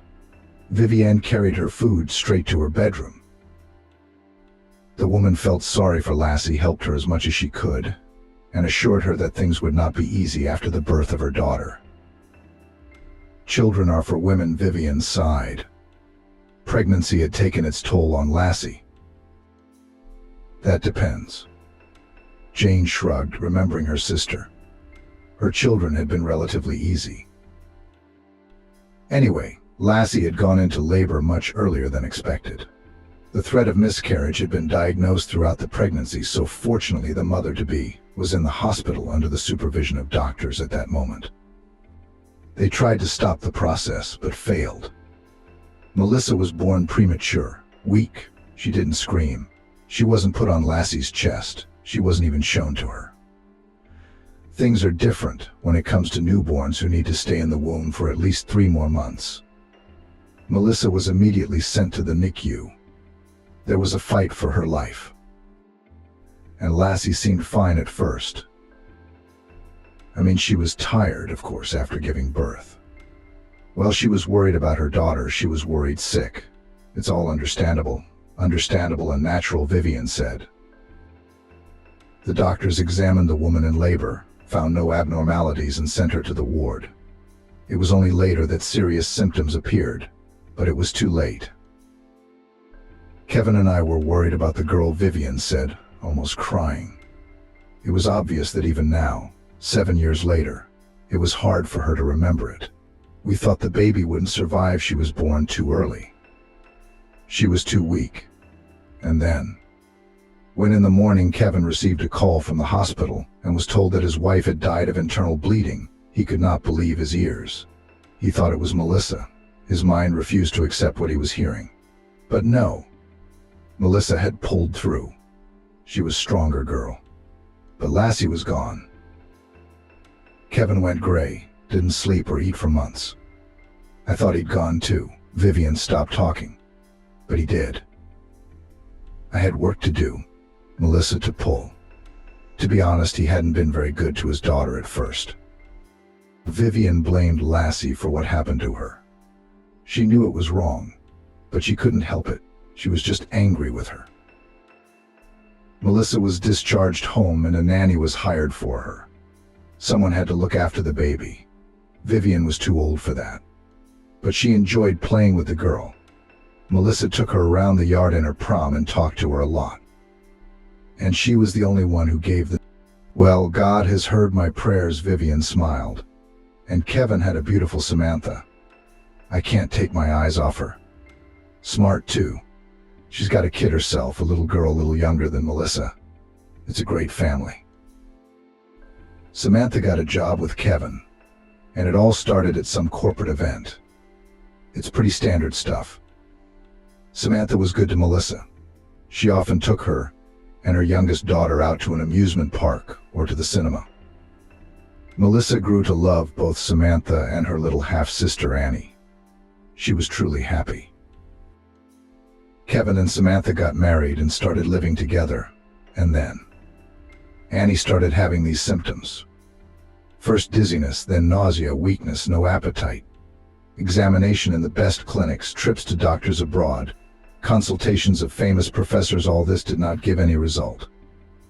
Doctors could not make the correct diagnosis. The girl was melting before our eyes.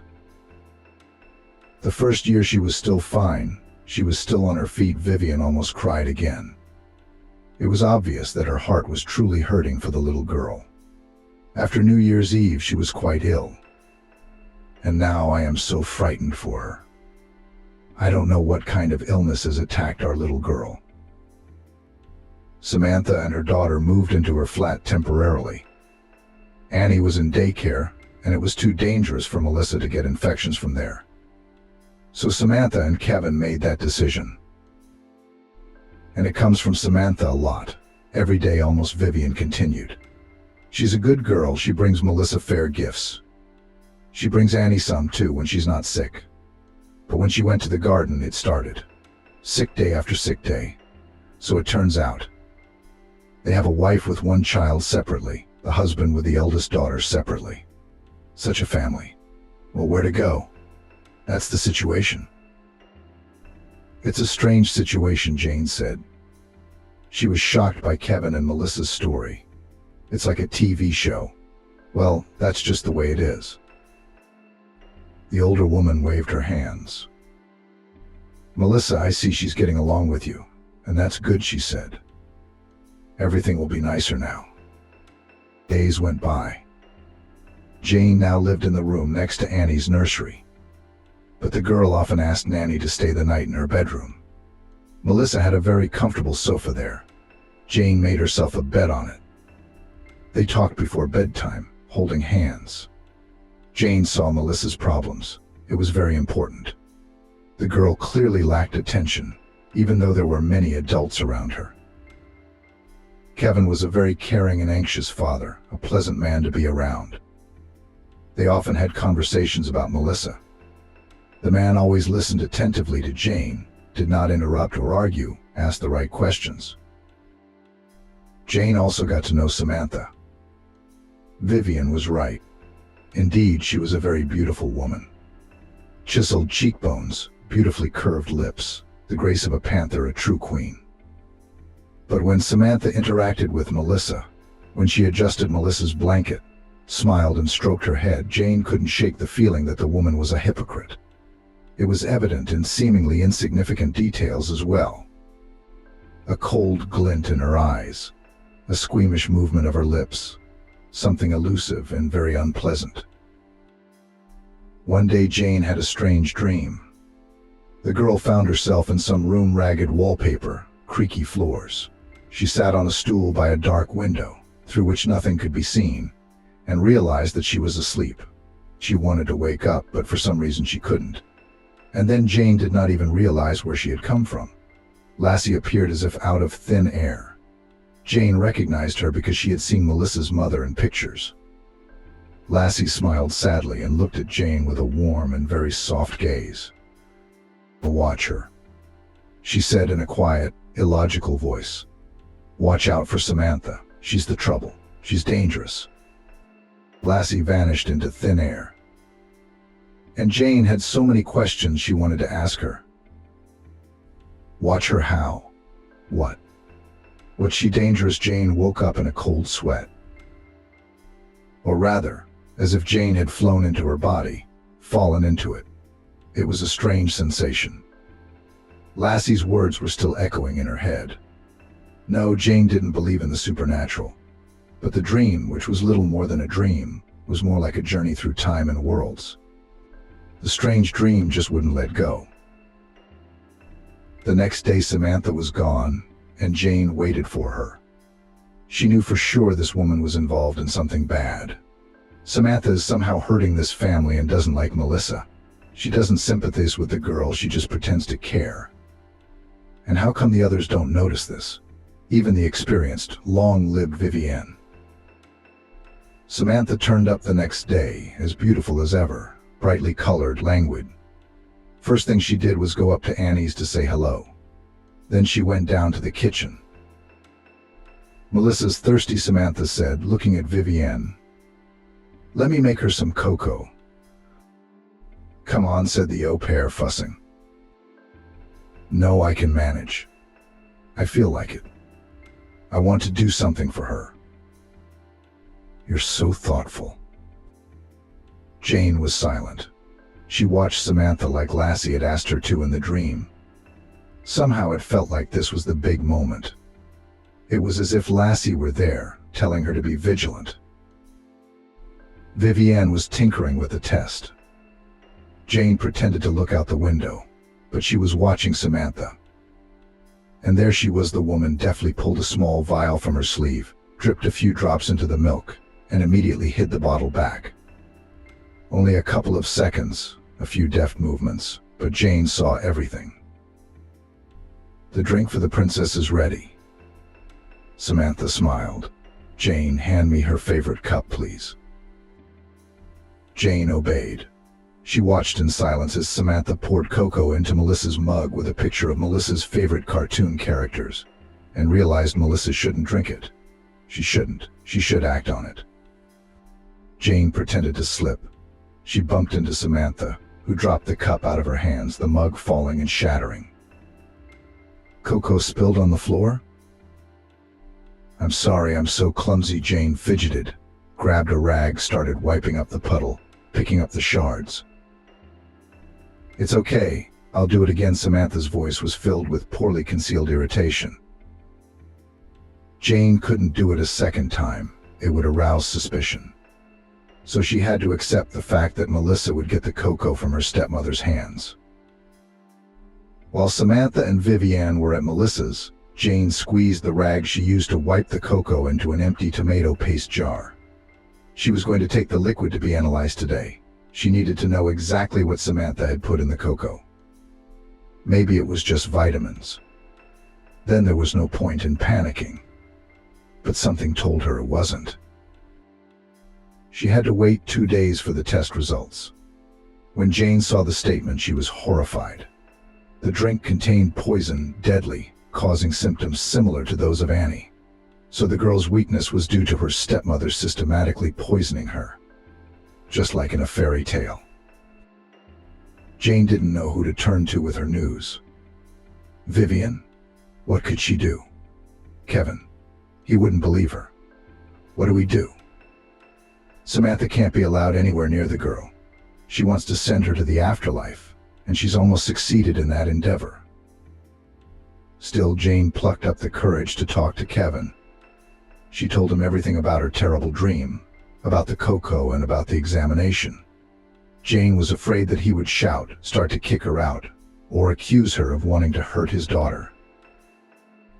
You know, Kevin said, looking at Jane, I'd probably fire you right away if you'd said that.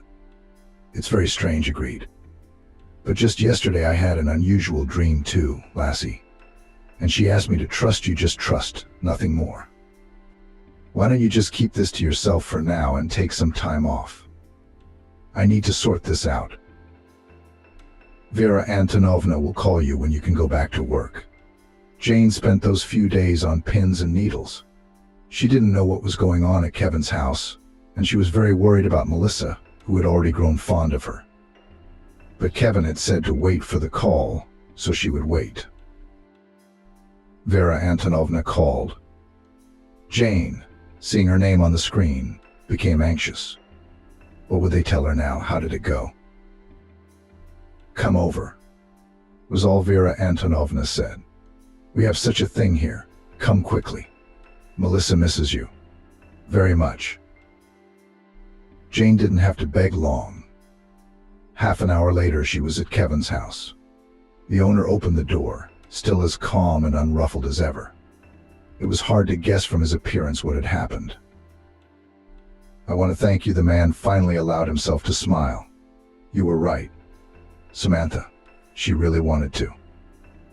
I'm afraid to say it out loud. That bastard wanted to poison Melissa? Vera Antonovna shook her head. You'd have to think. And I trusted her so much.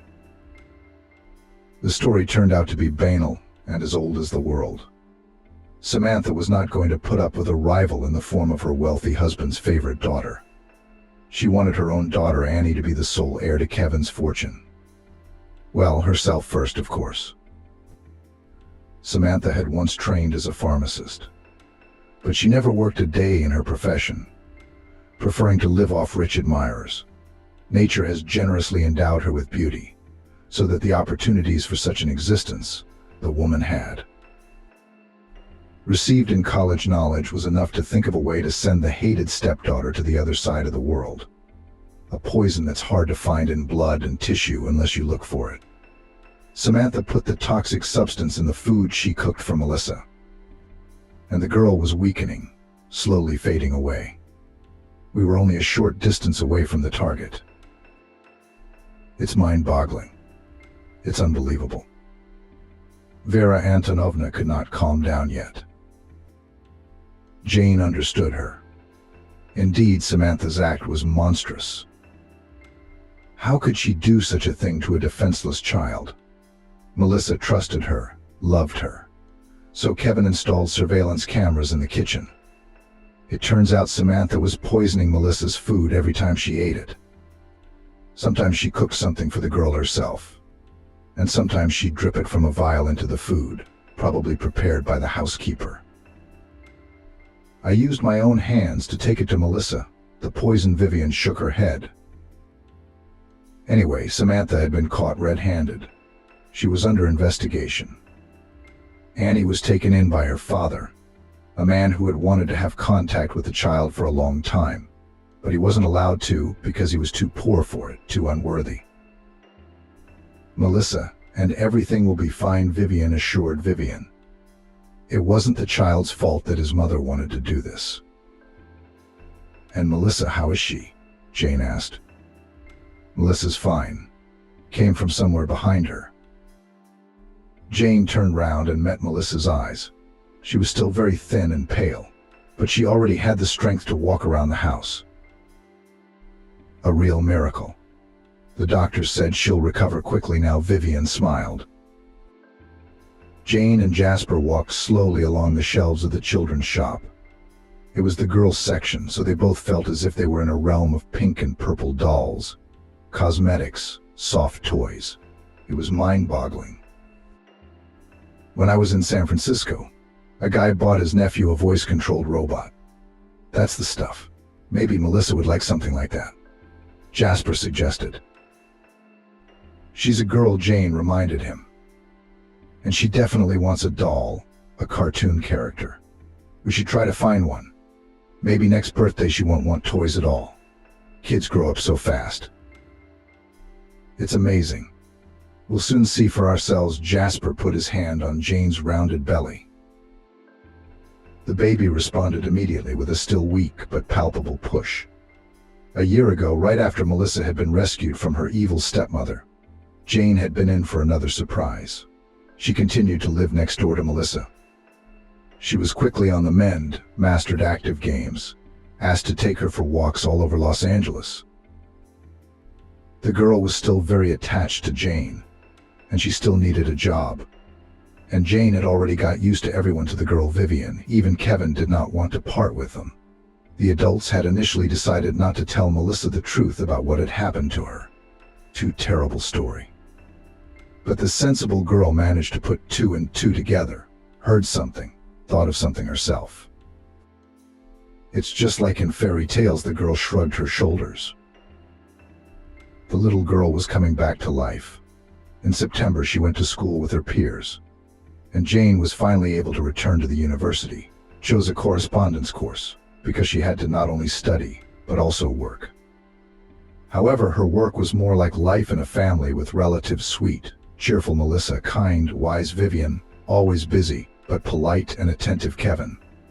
With these people, Jane was cozy, warm, and comfortable. They accepted her and were very grateful to her for saving Melissa.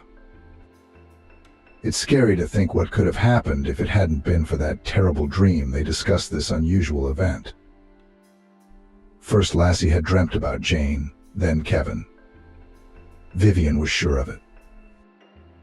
Lassie had broken through time and space to save her little girl. Kevin only shook his head and didn't offer an opinion. And Jane? She didn't know what to think. Perhaps Samantha had aroused her suspicions right away. After all, she hadn't liked Melissa's stepmother at first sight. More likely, Jane ran the thoughts through her head. It was possible that they'd been transformed into unusual dreams. Except Kevin had dreamed about Lassie too and asked him to believe Jane. That afternoon, Jane left the house alone. Melissa was studying. Vivian was doing chores around the house. Jane had to drive to the university to drop off some papers at the dean's office. Suddenly, Jasper stepped towards her. Jane couldn't believe her eyes. The sight of him made the hair on her head stand on end. And him? He looked happy and confused, smiling, looking at Jane as if there were no one more important to him in the world. "I found you at last," he said, and he held her close to him. Jane understood nothing, but she did not resist. She snuggled against the man she loved, enjoyed his closeness, and tried not to think of Jasper's betrayal, of his sudden disappearance. The explanation turned out to be ridiculously simple. Jasper simply dropped his phone into the ocean during a boat trip. Naturally, the gadget disappeared irretrievably. Jane wasn't registered on social media, so he simply couldn't contact her. No way. Jasper wrote letters like the old days, letters and telegrams. But Jane had moved in with Kevin and was hardly ever home. So the letters piled up in the letterbox and then somehow disappeared. "Your son is your responsibility now," said the daughter-in-law to her mother-in-law. If she only knew. Hospital corridor. An old man with greenish tiles looked into my eyes. From the daylight lamp, long children stretched out their thoughts. The ceiling echoed in their temples. Amanda fidgeted nervously with the bracelet on her arm. She walked back and forth along the corridor, adding the clatter of her heels to the sunset of the lamps. She sat down, trying to calm down, then jumped up again. The doors of the operating theater rustled and creaked lightly. A doctor stepped out of them. Amanda jumped up again, looking hopefully at the medic. "Doctor, please don't be silent." She folded her arms across her chest in a pleading gesture. "The chances are 50-50, the doctor finally said, tightening the mask on her chin. "That she'll get out of the pram." Amanda sobbed sorrowfully again. You have to believe in the best. The doctor tried to cheer up the girl. He was still young, he would recover. And I wanted to believe in the best. Of course, Amanda was worried about her husband's health, but she was more concerned about the loss of the family's main income and the question of who would provide for them now. Edgar rode out of the corridor to meet his wife returning from work. Amanda was not in a good mood. Lately, it had become a constant state for her. She had to get up early, work, do household chores, and still care for her disabled husband. How was your day? Edgar asked, taking the bag from the girl. Disgusting, Amanda said sharply, taking off her coat. Edgar left for the kitchen. He was quite brisk with a pram and could even boast some mobility, if it could be called that. The man moved the bag of groceries to the floor near the refrigerator and began to open the door.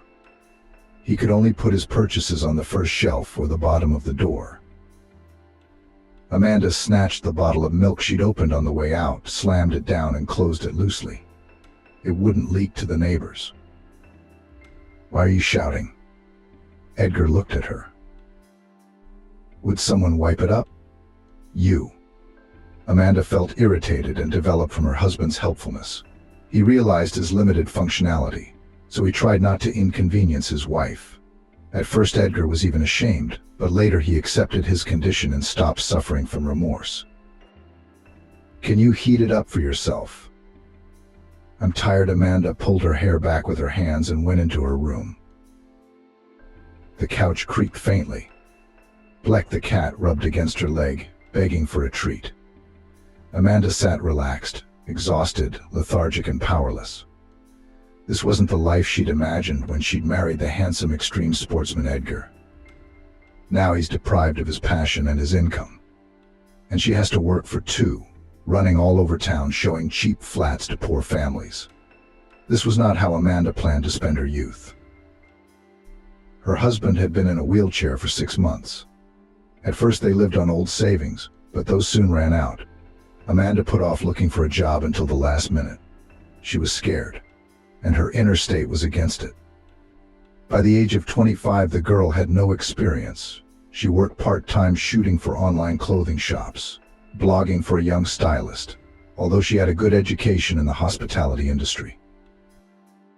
From the first days, real estate work seemed to Amanda to be useless, incomprehensible payment, running around, a lot of calls, the need to persuade someone to travel to the objects. What kept the girl in such an unloved place? Charming director and owner of the agency, Michael. He appeared there rarely, but every time it happened, in the office began a semblance of scenes from the film office romance. All the few female staff began to intensively put themselves in order to correct makeup, hairstyles, check manicures, and it was done by both very young girl students, working part-time in their spare time, and an elderly accountant, Cassandra. Amanda, too, fell under Michael's spell. And the more time passed, the wider the gap between her and Edgar grew. She stopped believing in the doctor's prognosis, and it was a thankless task to take a chance. But here he was, next to her, a living, handsome man, Michael. Though not hers yet, but it was only a matter of time. Such thoughts daily swarmed the girl's head. There was a constant struggle between duty, feelings, selfishness, and conscience.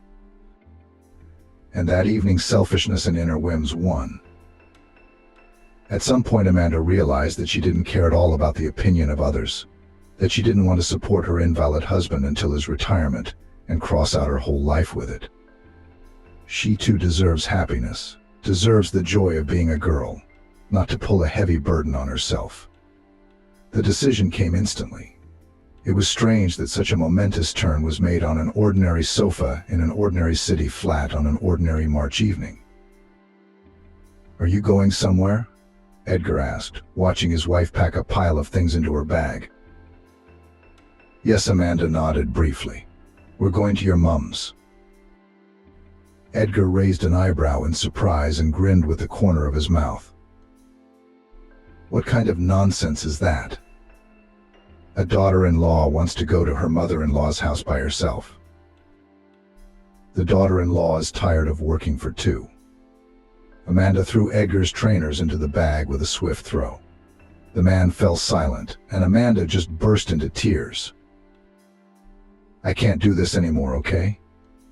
I can't. I'm beautiful, I'm young, I want romance. I want a decent man by my side, I want care and affection, not to look after an invalid. Amanda. I'll get out of the wheelchair, Edgar interrupted her. The doctors said there was a chance. Maybe you won't.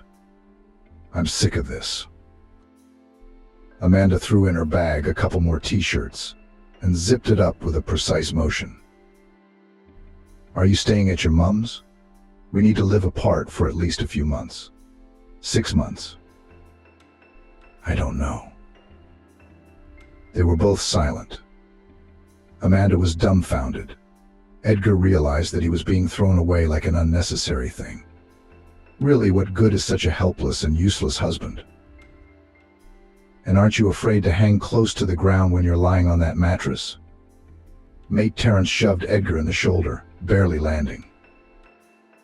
Fear the wolf, the man grinned, laying the foam on the grass so that he could gather it up without getting tangled in the slings. Edgar and Terrence had been taking tourists on extreme tours to the mountains, the Alaska range, for 5 years. The guys had tried everything that could tickle the nerves and make the flesh shake. Rafting, jumping rope, quad biking, long-distance hiking, mountaineering. But Edgar's greatest passion was paragliding. He spent almost the whole summer in the mountains. He flew, tried, learned, got bumps, wiped his knees on landing. Once he dislocated his elbow, caught his paraglider on a tree, and fell from a height of a couple of meters to the ground. The air of freedom and the glamour of the mountains beckoned the stubborn lad, who flew where others were afraid to go, and stayed under the clouds for so long that his fingers went numb from the cold. Edgar started riding tourists when he was already convinced of his own skill. So the guys worked. Terrence was the driver and organizer. Edgar was the coordinator and implementer of extreme entertainment. For 6 months they earned so much that the remaining 6 months could not work at all. But they didn't. They simply changed the style of traveling, and instead of paragliding, they went snowboarding and skiing with tourists. Oh dear, finish that stuff you're doing. If you fall from that height, you won't pick up any bones. His mother Cassandra shook her head. But the boy liked to live like that. It was 100 times better than sitting in a stuffy office poking at buttons. Dangerous? So what? It's dangerous to sneeze in a public place these days. So what are we supposed to do? Not go out? Of course not. You've got a great education. Go to the bank, make a career. Mother wouldn't stop. Will the children go to the mountains too? No wife, no kids either.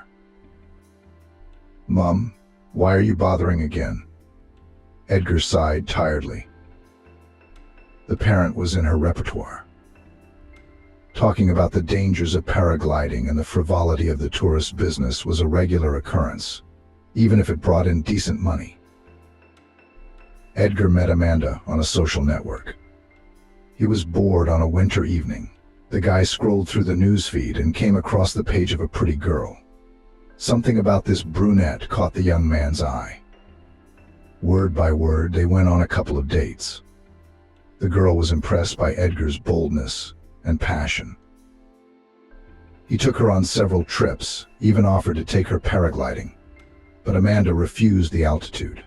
Everything spun quickly, and in less than 6 months he proposed to her. Edgar was not embarrassed that the chosen one is spoiled, somewhat capricious, ambitious.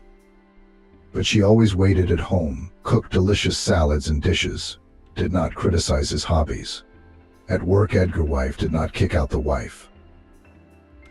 Let her do what she likes, he said to his mother. I earn enough for 2. At least she's always beautiful and fresh. Amanda was more than happy with this arrangement. She was already dreaming of a full-service travel agency, of a house somewhere by the sea, of her own column in some fashion magazine. Life went on at its own pace. Edgar and his wife lived 1.5 years. Her mother gave the young couple her 2-room flat, and she bought a small house in the countryside outside the city on her savings and moved in, but on the condition that soon there would be grandchildren. Edgar guffawed. Amanda rolled her eyes. Children were not in her plans for the next 100 years. But it wasn't necessary to upset Cassandra to know that. Instead of children, Amanda suggested that her husband get a Spitz. Edgar didn't mind and promised that after the next tour they would go together to a breeder and choose a puppy. A happy Amanda stayed home in anticipation, and Edgar and Terence took the tourists to the mountains. Edgar had been warned by everyone that his fascination with flying would not end well, but fate had other plans. The return trip in the mountains fell on rainy weather. In late August, Terence drove the minibus with the group, carefully slowing down on the serpentine corners. Edgar was dozing in the front passenger seat, tired from the busy program and the early rise. It all happened in a split second when a dashing local jigger in his car sped out of the corner and into the oncoming traffic, but Terence swerved to the side to avoid the collision. The minibus tipped on its side and slammed into a pole and a concrete barrier. Edgar was literally squeezed in half between the roof and the dashboard.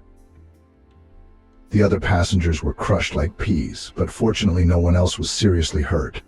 They were just abrasions, bruises, contusions, and a couple of broken fingers. Terence dislocated his arm and suffered a concussion. Breathless Edgar was pulled out by rescue personnel only 40 minutes later.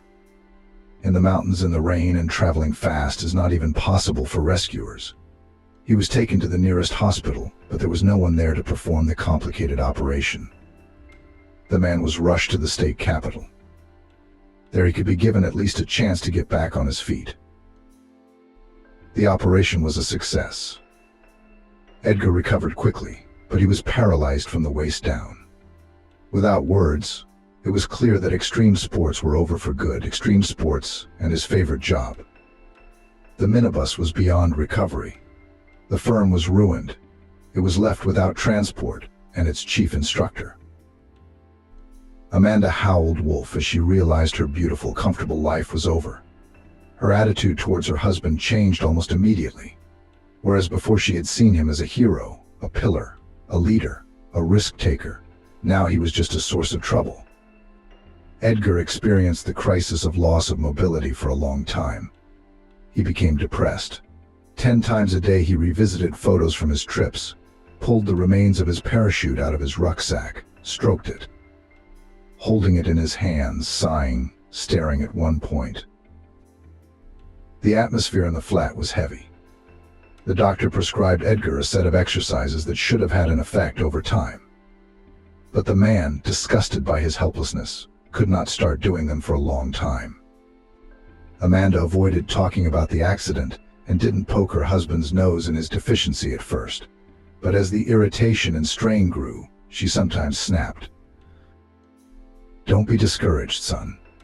Believe in the best, and do not give up therapeutic gymnastics called to raise morale only Mother Cassandra." Terence, who had recovered, came to visit occasionally. But it was hard for him to talk about what he had lost. As time passed, the former paraglider gradually heeded the doctor's advice and began to exercise occasionally. Just as Amanda began to think about divorce. Amanda had a breakdown at work. It was a frosty morning in the village. Clusters of rowan berries, covered in hoarfrost like earrings, adorned a bulb bush. A flock of sparrows hopped in it with a cheerful chirp. Frost covered the ground. Amanda opened the gate and rolled the pram down the narrow path to the porch. Cassandra popped out of the door wearing a down shawl. The two women pulled the pram into the hay. "How long are you visiting, Amanda?" the mother-in-law asked, shaking an invisible speck off her son's jacket. "Edgar, for a long time. I'm going back to town. I have work to do." Cassandra was especially concerned about the state of the flat her son had left behind. "Good girl," Cassandra lamented. "She left her husband on my neck. She lives in the city in someone else's mansion and doesn't give a damn. Edgar, get a divorce, I'm telling you." and everything will get better. Stop it." The man waved his mother away, but he believed in his own words less and less. Apathy and longing were eating Edgar. He was tormented by his own idleness, because he could not do most of the housework. Walks were rare. Pulling the pram down a couple of porch steps to the ground was hard. Once again, as Cassandra tried to do so, an elderly neighbor, Norman, peered over the fence at her. "Hey Cassandra, what are you going to do? Say you've got him in your arms," shouted the old man in righteous indignation simply. "Hello, Norman," said the woman. "Well, what else could it be? You'd better help than scratch your tongue. The gate is open." The neighbor ran nimbly, not at all senilely, to the pram and helped it down the steps and onto the path to the gate. At the same time, he asked both Edgar and his mother about what had happened. "It's a misfortune." "A misfortune," the man scratched the back of his head, pushing his knitted cap to the side. "And it's not clear whether he'll get up or not." "I'll get up," Edgar mumbled, feeling terribly embarrassed that the two older men had to deal with him. "I've got it." Norman threw up a finger. "I'll come back tomorrow and tell you how to adapt it for the pram. Then you, grandson," he said to Edgar, "can you get in and out? Better get back on your feet, though. Okay?" Edgar smiled a little and sighed. "Norman's not like my grandfather, God rest his soul. A lazy bum," Cassandra exclaimed. "All he knew how to do was stuff holes in socks." The company laughed involuntarily. The neighbor soon left, having inspected the porch beforehand, and Cassandra rolled the pram along the pavement to the shop. Amanda opened her laptop after work, sitting down on the soft couch. She didn't look away from a message from her husband with another question. Camila was interested in something else. Today, Michael, the director of the agency, had finally paid attention to her and invited her to coffee together at lunchtime. It was not for nothing that Camila wore short skirts and spent several hours every morning in front of the mirror. The determination with which Camila moved towards the goal of winning the director was worthy of applause. The girl went with the chief to a coffee shop and made it clear that she would not mind to continue communication in a more informal setting. Michael caught the hint, and at the end of lunch invited the pretty employee to dinner at a restaurant at the end of the week. Camila cheered. "His suit is definitely not from a local tailor," Camila mumbled under her breath as she looked at her boss's photos on social networking sites. "And a decent watch and cufflinks." Her eyes burned with admiration, but more for herself. A month had passed since Camila had put her husband in her mother-in-law's care, and during this time she realized that her life was, in general, not so bad. The work suddenly stopped stressing her. Cooking and cleaning turned into rare worries. There was enough money for herself, and still had time to shoot for clothing catalogs. Sometimes on the mental horizon slipped thoughts of divorce, but so far Camila canceled them. It was necessary to prepare the ground for a run-up, so as not to sit soft place in a puddle. As a calculatingly cunning woman, Camila understood this, and therefore did not hurry. Though Edgar could have served Edgar at any moment. But she would think of something. Yes, and not much believed Camila that kind attached to her Edgar first will go to such a step. The photos of the boss told Camila what she wanted to know. Michael in his 35 years was the owner of a nice house in the suburbs, 2 cars, and clearly had a passion for business things, foreign tailoring. The girl leaned back contentedly on the back of the sofa, scrolling in her head options for outfits for a future date. Her sick husband, and the fact that she was legally married, did not slow Camila down a bit. She didn't give a damn. X-Day came. Michael picked her up in his car. Since her work in the agency, Camila tried not to spread much about her personal life. She'd taken off her ring right after she'd sent Edgar to the country, and therefore in the car already flirted with her boss, who was 10 years older than her. The girl achieved her goal. In the morning she woke up in the house of her lover. Michael brought her coffee and asked if the young lady does not want to go to the skating rink.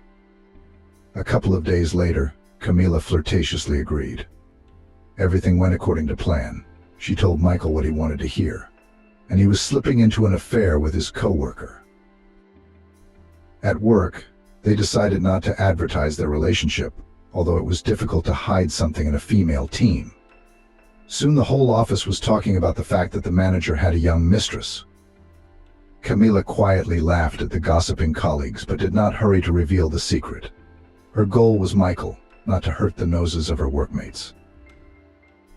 The first day of April was too warm. It was as if the sun had reached the clear sky and was now eager to make all the plants grow and bloom in one day.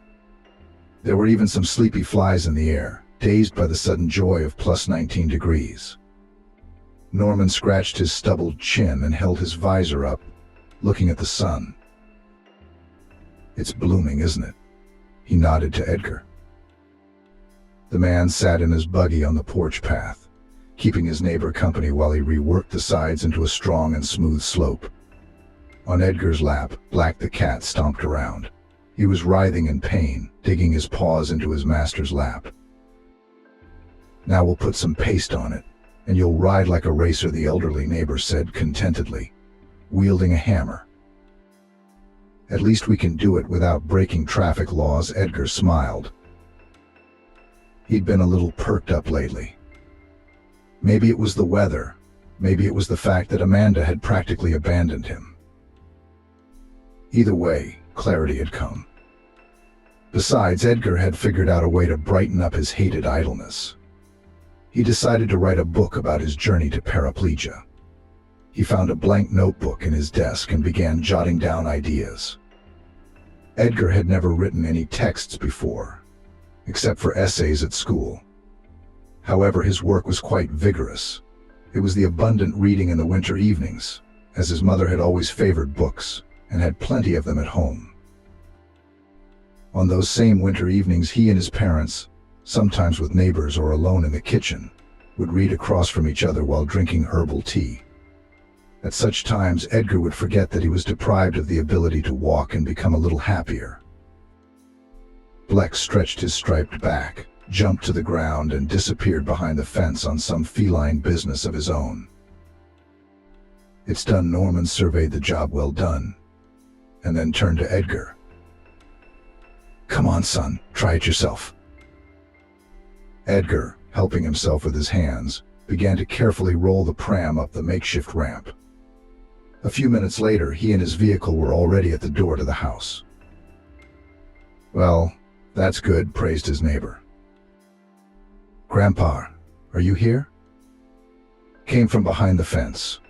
"Let's go to lunch. I boiled some brine soup." Edgar turned his head at that voice, which sounded like the crunch of thin ice on a puddle. A girl in a striped jumper was waving from behind the gate. Her blonde curls were poking out from under her beret, and her bright blue eyes were visible, even at a distance of several meters. "My granddaughter," Elizabeth. Norman nodded discreetly to Edgar. "She's in town for the weekend studying. I don't know who she's studying for," said the old man. "Come on, Grandpa, let's go. It's getting cold." The guest stomped her foot demandingly outside the gate. I'm coming. Why are you shouting?" The neighbor waved good-naturedly at her. "I'll go." "Edgar, say hello. I'll see you again. That beam under the roof is bad. It could use a change." Norman gathered the tools in a bag, waved to Edgar, and went out the gate to his granddaughter. The man thanked his neighbor for his hard work, and suddenly realized that he couldn't stop thinking about Elizabeth, even though he hadn't even met her. April continued to bring warmth and wind. There were sparse gray-white piles of snow in the flower beds, and among them were sprouts of the first spring flowers sticking out of the ground. Edgar hadn't written to Amanda for a long time, but he was actively working on his book. The second notebook was already written. "Edgar, can you get to the shop by yourself? Are you out of salt?" Mother shouted from the kitchen. "I can't leave. The pies will burn and the soup will run away," Edgar said. The way to the grocery store was simple, a straight asphalt path about 250 meters long, with no steps and no potholes.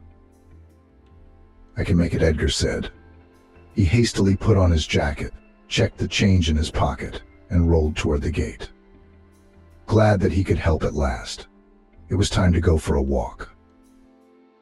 His mother looked at him from the window. The tires of the pram rustled quietly on the already dry asphalt. Edgar moved slowly, looking at the village. In the gray and dreary winter, it was depressing. But when the sun came out, the carved shutters and skates on the roof shone.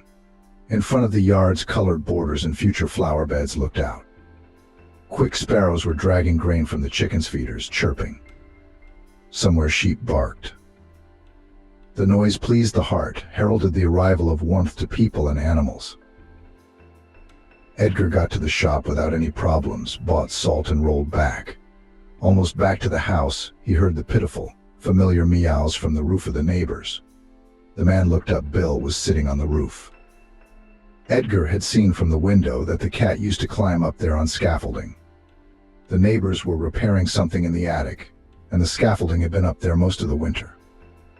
But the repairs were over. The scaffolding was removed so as not to clutter up the flower bed in front of the windows. And the poor cat was trapped. There was no tree nearby, no lower roof, no suitable fence to climb down. Unhappy Bill climbed into the attic to the neighbors, fell asleep there the night before, and in the morning they cleaned up the scaffolding.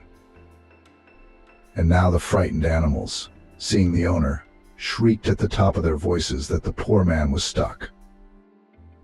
"How are we going to film you now?" "That's the problem." Edgar looked questioningly at the pet. He tried knocking and calling the neighbors, but they weren't home. Apparently Edgar's conscience prevented him from calling his mother. The feeling of helplessness and inferiority came again. The man looked at the pram with dislike. If it hadn't been for her, I'd have climbed over the fence in no time, used the tools I had on hand to get up on the roof, and lowered Bleak down to the ground, he thought.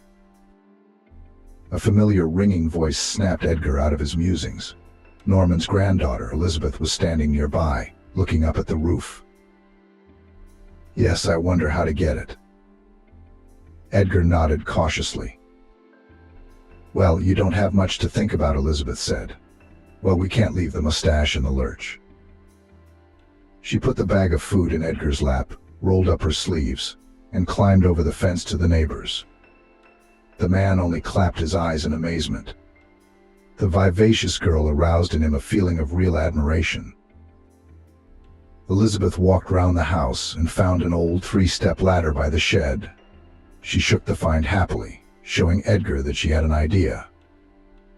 The ladder was low enough to climb onto the roof, but high enough to reach her hands over the edge and grab the cat's paw. The frightened Bill clawed at the girl's hand, meowed, and looked around with bulging eyes. When the animal was on the ground, Elizabeth handed it directly into the hands of its owner, through the hole between the bars of the fence. Then she carefully carried the ladder back to its place and climbed back over the fence, as deftly as she had done the first time. There was no sign of the sudden intrusion. "You made us do a lot of work." She knelt down in front of Edgar and patted the cat's fur affectionately. "Thank you. I don't know how I would have got it myself." Edgar handed the girl a bag of groceries. "My name is Elizabeth," by the way she introduced herself. Obviously not, or he would have waited for another kind-hearted passerby. "And I'm Edgar." The man smiled slightly. "It's a good thing it was." Amanda stretched out in bed, rays of sunlight falling through the window. The hands on the clock showed around 10. Michael wasn't around, he always left early. Apart from weekends, work was the most important lady in the real estate agency director's life. Amanda was in no hurry to get to work. She was already thinking of quitting in general. She was annoyed that Michael wasn't suggesting it. After all, in fact, they were already in a relationship, and he could also allocate some money for her. When colleagues called with questions about his readiness to show flats to buyers, Amanda always found excuses: illness, fatigue, busyness, urgent trip. If he doesn't offer, then I have to quit, Amanda decided as she waited for the coffee machine to make coffee. She liked Michael's house much better than her husband's flat. It was quiet, spacious, and every little thing was taken care of by a robot Hoover. Dishes are washed by a machine, and everything else is automated to the max. It's also perfectly clean. Once a week, Michael had his house cleaned by a cleaning company. He couldn't stand dirt and piles of junk, and he preferred dry cleaning, where all the clothes were put on a hanger and returned perfectly ironed. Unlike Edgar, he was always on parade, not hanging around with tourists, looking after himself. It all appealed to Amanda. It was the way she'd always wanted to live. That was the level she aspired to. The first part of the plan had already been realized: she'd become the boss's mistress. The next part was to gradually accustom him to her in her personal space. Amanda was already looking ravenously at Michael's second car, calculating whether she needed a fur coat for the next season, and when it would be better to take a holiday. And then, when everything was already taken care of, she would quietly divorce Edgar. The girls' plans were Napoleonic. At work, they began to suspect a connection with the boss when Michael drove her a couple of times. Amanda did not answer the questions, but only joked, rolled her eyes. When it all came out, she wouldn't care. In the meantime, it would be better to keep the affair a secret, at least not to be jinxed. Amanda ate a leisurely breakfast, showered, put on makeup, hailed a taxi, and left the office in full parade. She was sure it would encourage Michael to do something more decisive, such as asking her to move in with him at last. "Greetings," Amanda said to the manager, raising an eyebrow in mild amazement. "Not for work anymore." She placed the application sheet in front of her. "So, are you going freelance, or have you already found a better place?" the manager asked, putting the application in the folder. You could say that Amanda smiled enigmatically. She didn't bother with the detentions at her former job, hastily picked up her things from her desk, bade a dry farewell to her colleagues, and dashed out into the street. It was amazing the determination Amanda had awakened when the prospect of a relationship with a wealthy man loomed, and how she dreaded being left in poverty with a disabled husband. Amanda drove home, dropped off her belongings from work. Then she called her friend Camilla, and they went shopping together. The enterprising girl decided that a new set of pretty lingerie would soften the news of her dismissal from Michael. In the evening, Amanda met her lover in parade at his home and informed him of her decision. "Quit." "But why? You didn't seem to be loaded with cases, and you were always paid on time." The man was not naively surprised. "Why, Michael?" Amanda coquettishly sat on his lap. "To spend more time with you. After all, a well-slept, beautiful, satisfied woman is better than a tired working bee, isn't she?" "Yeah. Well, what makes you think you were?" Michael was genuinely perplexed. "That's how I felt." Amanda didn't like her lover's reaction. An awkward silence ensued. The man was the first to break it. "I wanted to talk to you about the May holidays too. I thought maybe we could go to the mountains, rent a remote cozy house. What do you think?" The word mountains almost made Amanda cringe. She was fed up with the mountains in her life with Edgar, and therefore, quickly catching her face, the girl with the most innocent voice began to dissuade Michael from his decision. "Michael, it can still be cold in the mountains. I want to get warm already, you know." She slightly played with her eyebrows. "Maybe we should spend a little more and fly to a place where it's already warm enough. Lying on the beach is better than kicking up mud in the woods, don't you think?" "We could do that," the man agreed and reached for his laptop to look for a suitable offer. Amanda realized she'd won. Edgar was looking forward to the tea party with the neighbors, as if it were some kind of important event. He was also very excited by the return of the weak sensitivity in his legs. Had the hope of flying again risen from the ashes? Or at least to walk with his feet on the grass? Edgar longed for the paraglider, the mountains of his active life. He had buried it all when he got into the pram. But now there was a glimpse of a chance in the darkness that not all was lost. Edgar found the doctor's appointment folder, studied the instructions for physical therapy, and began to slowly exercise. Cassandra even let out a quiet tear of joy as she watched her son exercise. She tried to support him in everything, but not to push or nag him. She realized what Edgar was going through physically and mentally, and so she lagged behind with questions about Amanda, about motivation, about the flat. Time will come on its own, everything will work out as it should, the woman sometimes said to herself in the evenings, tapping her knitting needles against each other. On a warm afternoon in mid-April, Norman and Elizabeth appeared on the doorstep of the house. The landlady invited them in, but the brisk grandfather waved them away, saying that first work, then tea and talk. So he surveyed the edge of the roof and set to work. Cassandra fussed at first, but then waved goodbye and went off to make dumplings. Edgar and Elizabeth set up on the front porch in case the good neighbor needed to fetch tools. "That's a great grandfather you have, Elizabeth," Edgar whispered in the girl's ear. "I don't remember my grandfathers. I was a little boy when they were gone. I guess I was lucky." Elizabeth nodded and smiled as she looked at her relative who was hard at work with a hammer. "And yes, you're right, my grandfather is a good man. An example for the whole family in hard work and optimism." "I can see that," Edgar agreed. "Do you look like him?" Elizabeth tilted her head slyly and looked down at Edgar. She rested her hand on the wheel of the pram. "What is it?" She looked at the boy expectantly. Edgar was embarrassed for some reason. His heart was pounding like crazy.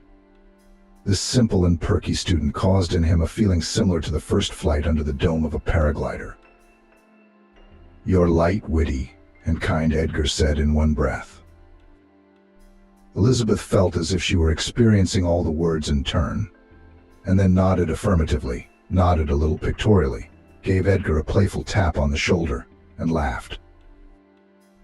An hour later, vanilla and cherries wafted from the open kitchen window. Cassandra leaned out the door and called out to everyone. "Give up that roof, Norman. And you guys come and eat your dumplings while they're hot." Edgar and Elizabeth were chatting on a bench near the porch, and did not even hear the hostess' response at first. "You, Cassandra, should have your stomach full of people when you're in the middle of work," the elderly neighbor said, fiddling with his tools. "Grandfather, let's not go. It will get cold," Elizabeth said softly. She grabbed the handles of the pram with Edgar and boldly rolled it down the porch to the entrance. "Don't do that, will you?" "I'll do it myself," he protested.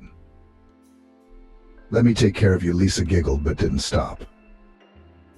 When the two of them went to wash their hands in the back of the house, Cassandra stopped Norman, who was late for the young people, at the threshold and whispered, "There's a flower in bloom."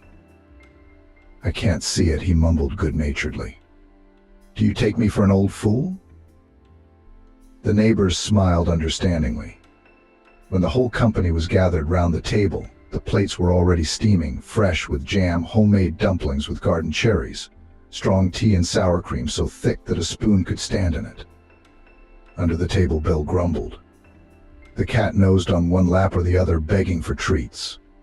In the end, Elizabeth quietly gave the mustached cat one dumpling. Bill instantly dragged his prey outside with a proud look. "Who is it that feeds the cat from the table?" Cassandra was outraged. "Cassandra, will you send them for a walk as punishment?"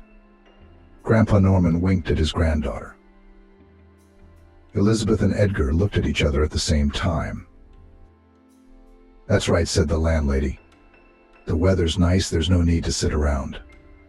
Go and pick a bunch of flowers. The goose meadow has already appeared. There's a whole meadow behind the village by the pond, and there's a path for the pram, just enough for Edgar to get through. After the meal, Elizabeth and Edgar, sensing a trick, but not seeing it, were outside the gate of the house and moved leisurely along the path.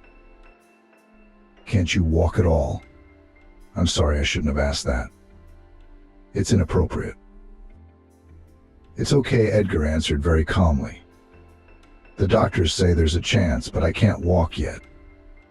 At the same time, he remembered the tingling in his knees.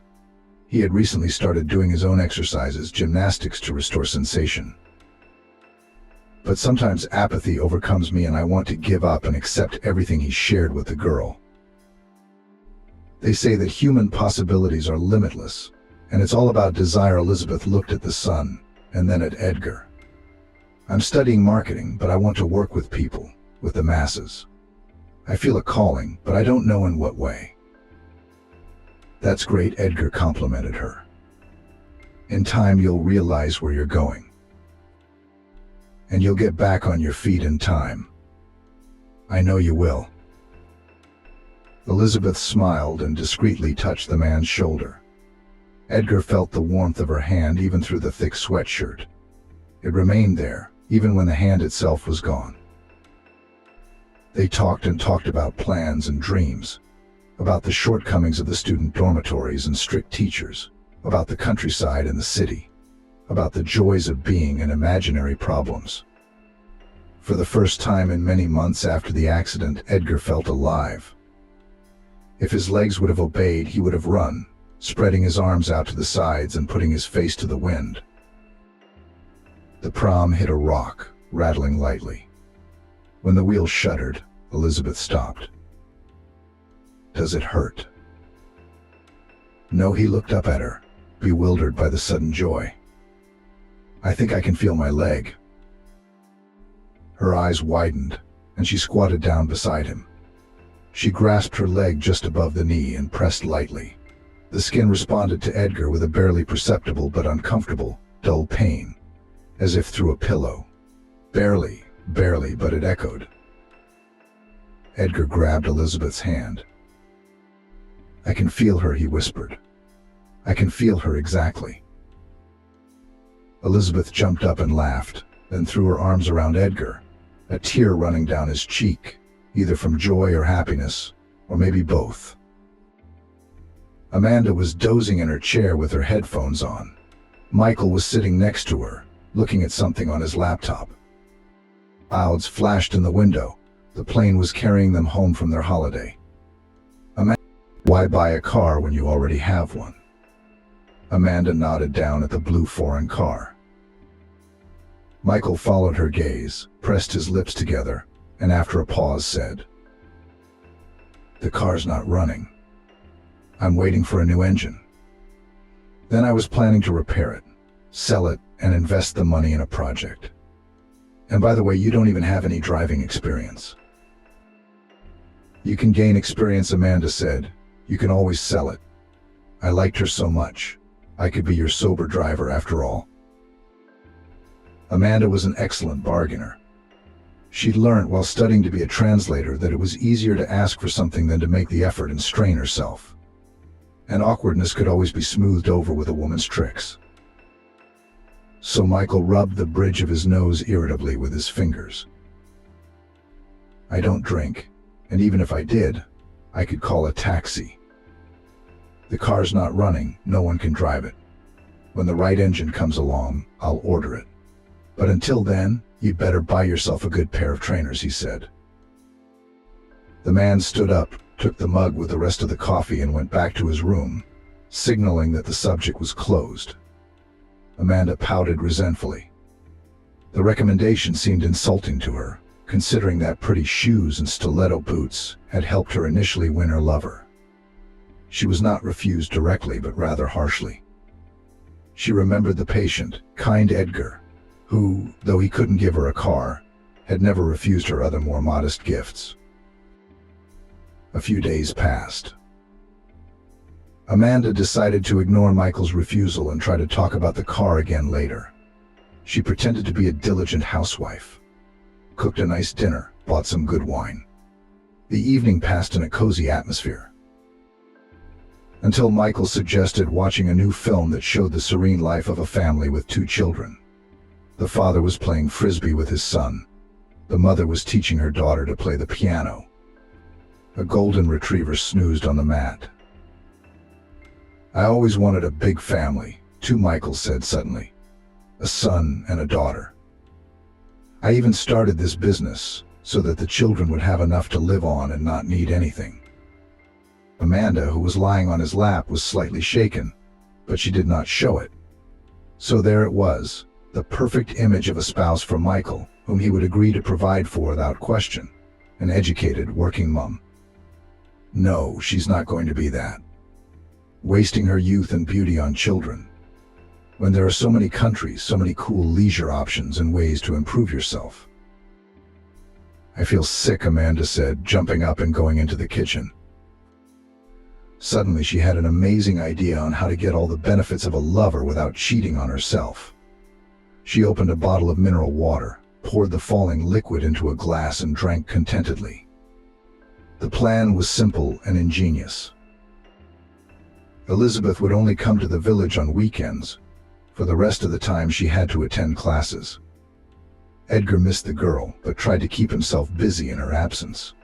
He was especially focused on writing his book and doing exercises to develop his legs. Elizabeth supported his zeal in both endeavors. In the first 2 weeks of exercise, Edgar was able to wiggle his toes. In another week, he was able to slightly tilt his foot and tense his lower leg. With each new accomplishment, it was as if the motivation and strength for life was returning. May came. Birds sang, tulips, bushes, greenery, and fresh leaves bloomed. Cassandra was digging in the flower bed. She loosened the soil, removed fallen branches from the birch tree where red, yellow, and white tulip buds leaned. Next to them, crocuses climbed out in a row, and at the very border, blue caps of muscari buds. Bill was hanging around. The cat galloped around with his tail between his legs, jumped on the brick walls, hunted for soldier beetles that flew out from under the slate. Edgar sat in the pram by the porch, his eyelids closed, basking in the sun. Suddenly someone's hands were on his eyelids. "What's the matter?" He stretched out, more amused than annoyed. "Elizabeth, did you think I wouldn't recognize you?" There was a giggle, and then Cassandra's chuckles. "I'm sneaking around like a gorilla," and he's like, "What's the big deal?" Elizabeth indignantly started tickling Edgar's ribs. He laughed immediately, shaking off the remnants of slumber. Cassandra laughed as well, watching the children fool around. When the fun subsided, they went inside to eat cold okroshka and drink dried fruit compote. At the table, Edgar discreetly put his hand on Elizabeth's arm. When his mother was at the cooker, pouring the compote, Elizabeth looked at him embarrassed, but did not remove her hand. Instead, she stroked his little finger with her thumb. It was a strange embarrassment to her normally perky nature. Edgar himself felt like a teenager, as if he were back at the institute and timidly seeking first dates with pretty female classmates. Cassandra saw what was going on at the table out of the corner of her eye, but she didn't let it show.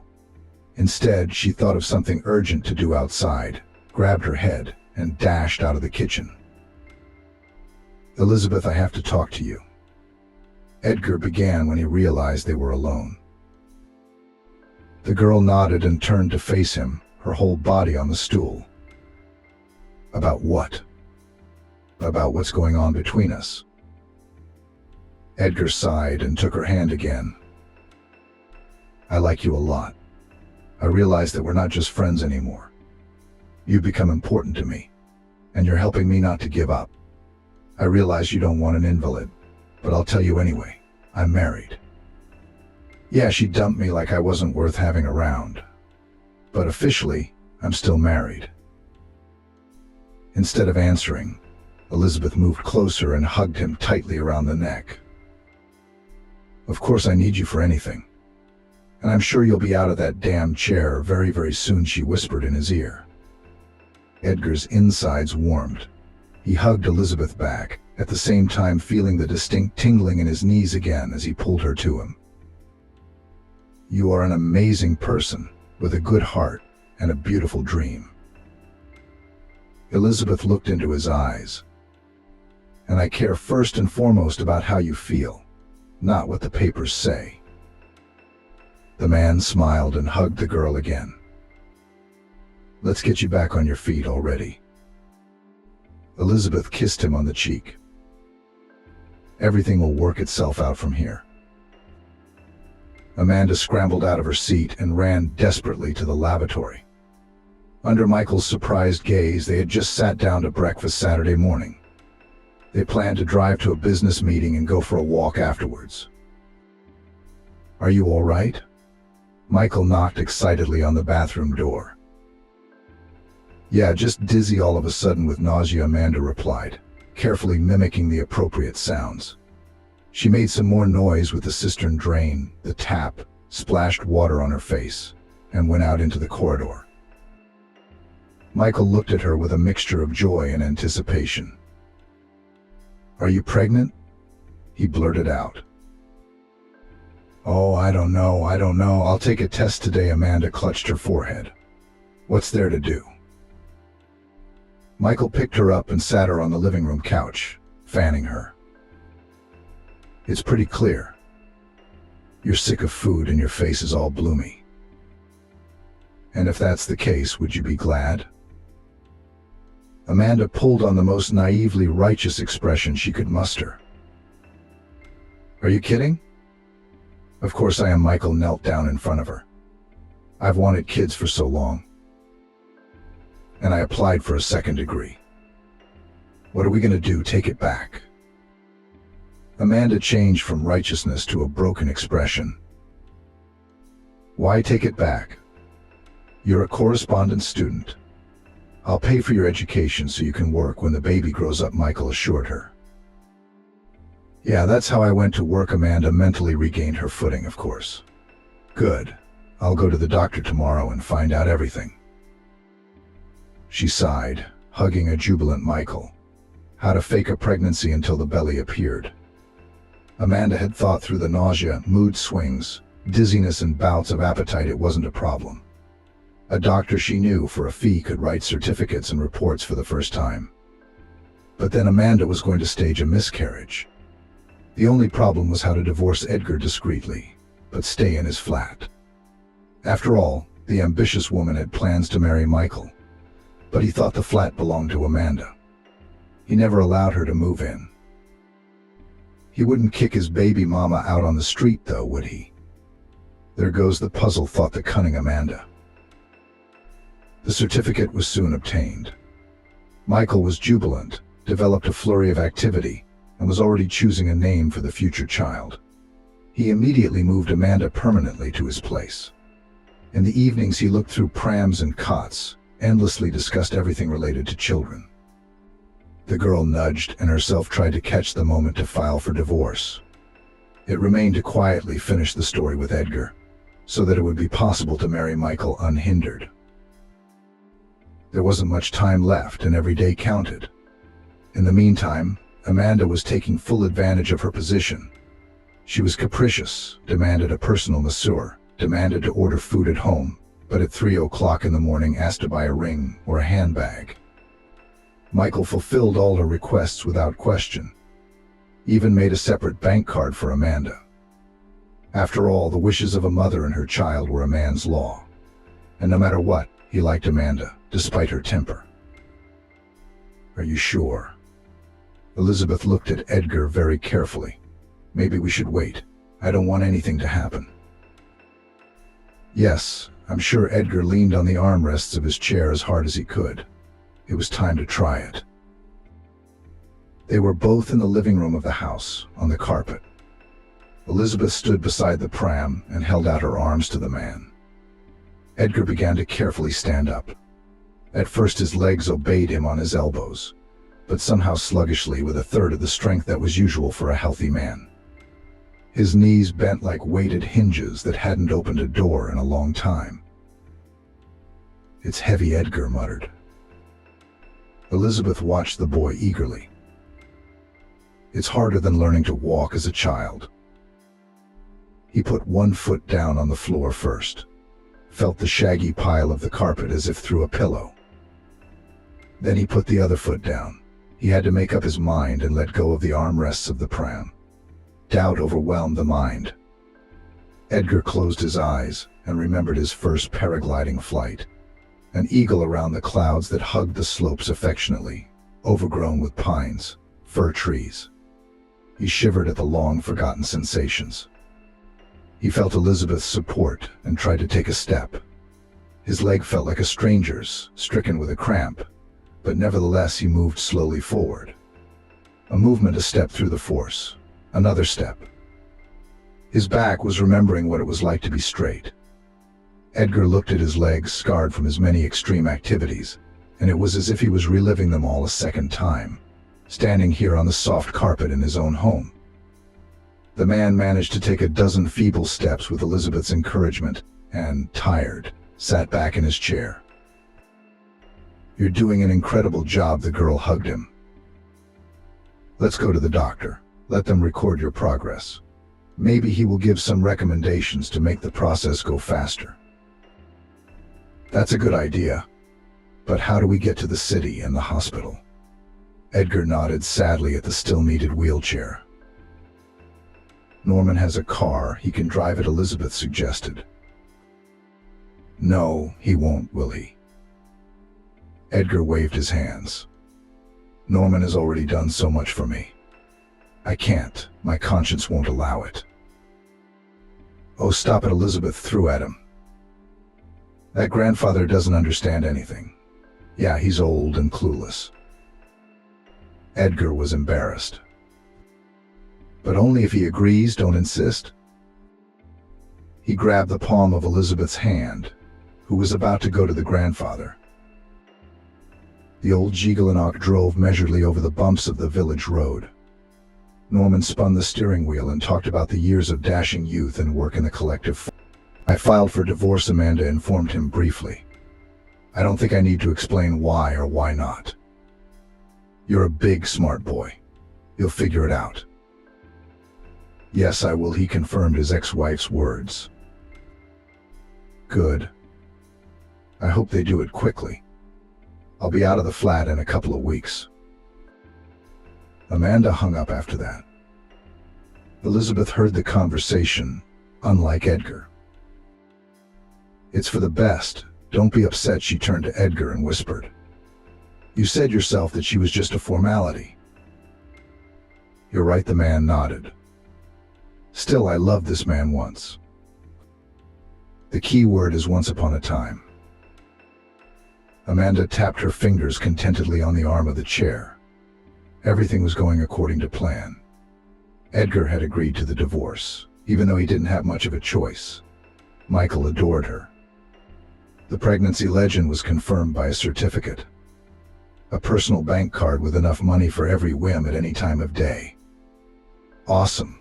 What more could one want? Amanda felt like a queen, with everyone she'd used in her pursuit of the perfect life dancing in formation in front of her. So what do we have left? Staring pensively at the ceiling, she popped a cherry from the platter on the table.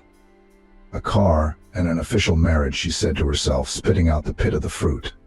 That's what we'll do tonight. In the evening, when Michael returned home, the first thing he did was to hug Amanda and stroke her belly. The girl was waiting for him.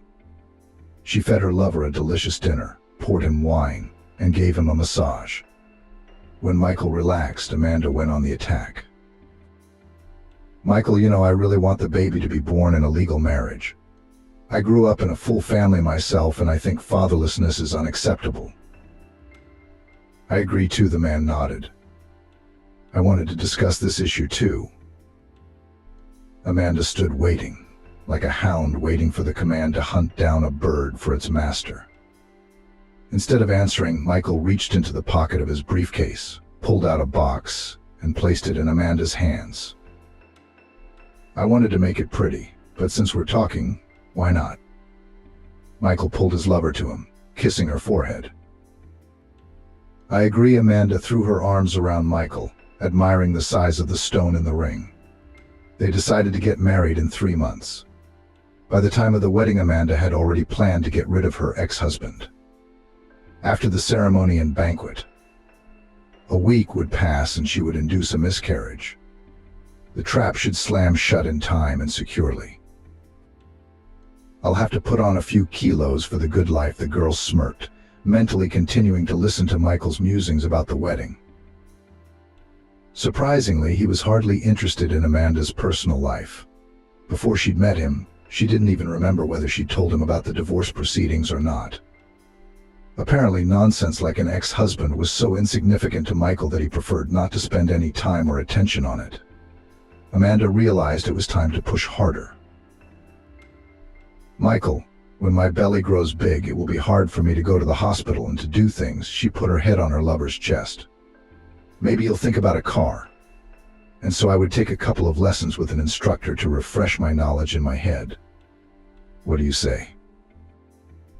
Of course, Amanda was lying. She didn't have anything to refresh her mind, because she'd got her license through a big acquaintance, and obviously not for free. The young lady was not intimidated by the road, the police, or other drivers. The prestige of owning her own foreign car blinded her eyes. "Maybe your words make sense?" Michael wondered. He put his hands behind his head and wrinkled his forehead. Amanda held her breath and looked up from under her lashes. "All right," he finally announced his decision. "Only we're going to do things differently. I'll sell this car and buy you something more feminine, okay?" "Sure, thanks, honey," Amanda squealed in pleasure and started hugging Michael again, wondering if she should buy a new watch or bracelet in honor of such important events as marriage and the car. "You should go into town and get that tramp stuff out of the flat." Cassandra put a plate of hot soup in front of her son. "You've been divorced for a fortnight and you still haven't." Outside, the window smelled of lilacs. June was buzzing with young grass and summer rains. The sun was lavishing light on the land. "Mum, I'm not quite confident enough to drive myself yet," Edgar replied, opening a jar of sour cream. Over the past month, the man had made noticeable progress in regaining his legs.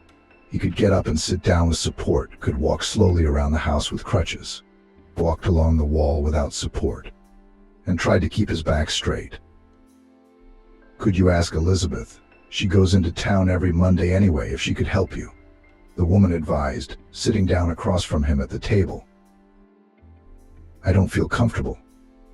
She's already here with me all the time, like a carer," Edgar mumbled. Cassandra put her hand on his palm. "Son, this girl loves you. Unlike the city girls, you don't blow it. Such girls are worth their weight in gold." The boy looked at his mother in agreement. Edgar realized that everything had been clear between him and Elizabeth for a long time. So why did he hesitate and wait for something? Maybe the proverbial pram was still preventing him from stepping forward, even mentally. Many people have a bad first pancake, but that doesn't mean you can't try again. His mother walked round the table, stroked the back of his head, and went out into the room. Edgar ate his soup, then pulled out his phone and dialed Elizabeth's number. "Hi, I was wondering if you'd go into town with me any day soon and check out the flat."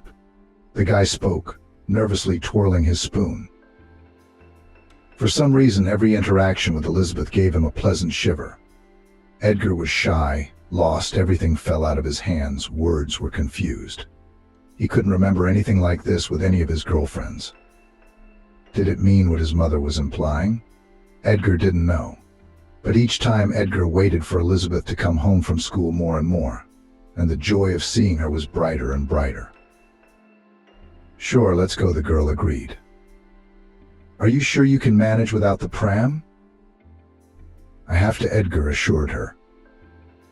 "Good," Elizabeth's voice warmed. "Then be ready on Saturday."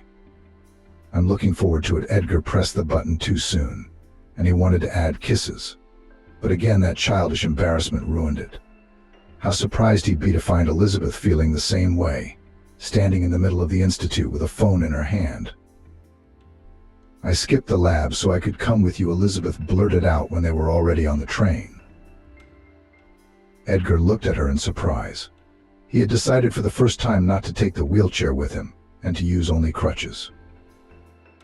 Why? Instead of answering, Elizabeth climbed under his arm and tucked her nose into his side so that Edgar could only see the top of her head. He smiled into the measured, sleepy emptiness of the carriage, closed his eyes, and hugged Elizabeth tighter. The flat Edgar hadn't been to in almost 6 months echoed with the familiar turn of the key and the smell. The man breathed it in, standing on the threshold as if hesitant to enter. The smell reminded him again of times of traveling and flying. His paraglider was in a case in the cupboard on the balcony, his equipment in a rucksack, trekking boots, a camera for taking pictures from a height, a helmet. Amanda's belongings were not in the flat. Contrary to Cassandra's fears, she had taken every last jar, and judging by the footprints in the bathroom, quite recently. She hadn't even bothered to clean up. Edgar and Elizabeth ordered a snack to be delivered and began to tidy up. The man tried to do everything himself, but occasionally he stopped and rested. Elizabeth quickly tidied up the bathroom, washed the dusty dishes, wiped down the cupboards, vacuumed the carpets, and wiped down the mirrors.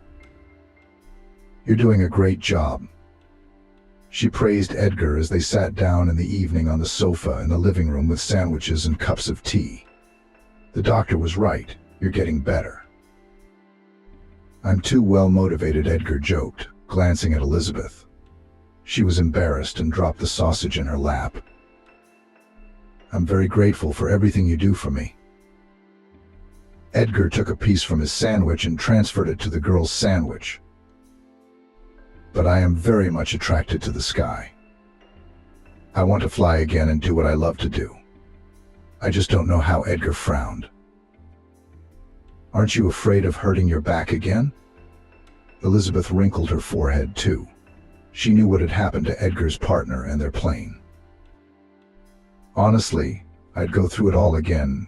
Edgar looked at her defiantly. "Why?" Elizabeth bowed her head, perplexed. "To meet you again." Edgar leaned down, quickly pulled the girl to him and kissed her. Amanda hurriedly paced across the bridge to the cafe for lunch with her friend. They had just toured a dozen bridal salons looking for a dress for her and her bridesmaids. It was the end of August, all wedding preparations were almost finished, a restaurant had been chosen, a photographer, a designer, and a host had been hired. The menu was determined and invitations to guests were sent out. "Aren't you tired of pretending to be pregnant while sipping cold juice from a tube?" Judy asked. "I am. But what can you do? You want a beautiful life." Amanda grinned. "You've got Michael, I'll give you that," she said dreamily. "Handsome, with money, established. He's got it all. Not like your former test pilot." "You don't say." Amanda nodded, pushing her plate away. "The man's in his 30s, and he's still in the mountains, doing crazy things. It's all right, they're divorced now. Forgotten like a terrible dream." Her friends laughed. "How far along are you?" Judy nodded at Amanda's belly and grinned. "I'm in my 5th month of eating like a mad woman, and I've already gained 3 kilos. How can I lose it all?" "It's okay, 1 more week and you'll have a tragic drama." Amanda grinned. "Where do you get the paperwork from Michael to believe?" Judy whispered. "Camila, my friend, does it for me for a small fee." Amanda replied in her tone of voice. "We should go to her today, by the way. Michael wants the results of the ultrasound. Paul wants to know the baby." She grinned again. "You're a brilliant woman, Amanda." She admired her friend. "I wouldn't dare do that. If you want to live, you have to be able to move." Amanda shrugged her shoulders. The girls paid for their lunch and said goodbye. Amanda got behind the wheel of a brand new red sedan, and John waited for a taxi. In her head, Amanda was already imagining the wedding ceremony, figuring out how her dress would fit, what angle would be best to take pictures from. She ordered an exclusive bouquet of terry pale lilac roses from the florists and anticipated her image with it in such dreams. The girl drove up to the clinic car park. After a small formalities, Amanda was already sitting in the office of gynecologist Camila. The nice conversation was interrupted by a phone call. "Sweetheart, where are you?"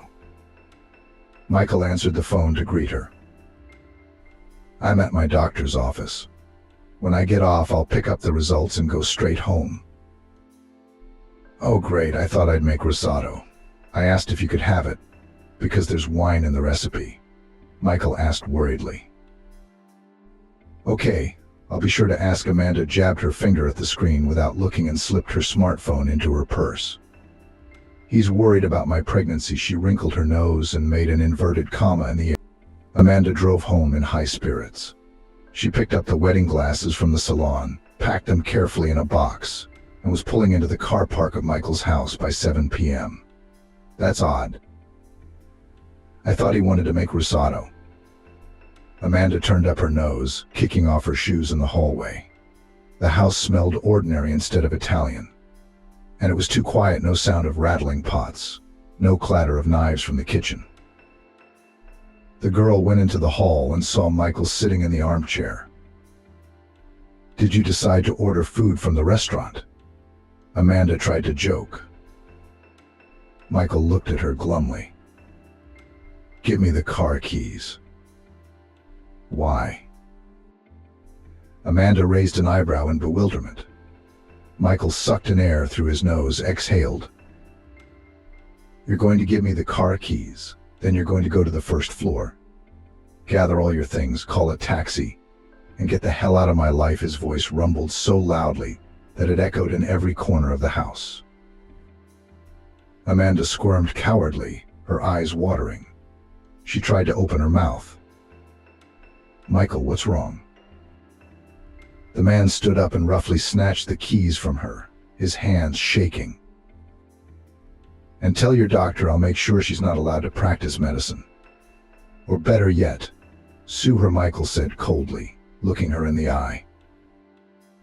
Amanda collapsed onto the carpet between the chairs. Her ears rang in her ears as reality rained down on her unprotected skin, burning her with the pain of hot needles. Michael squatted down beside her, took her chin, and turned her to face him.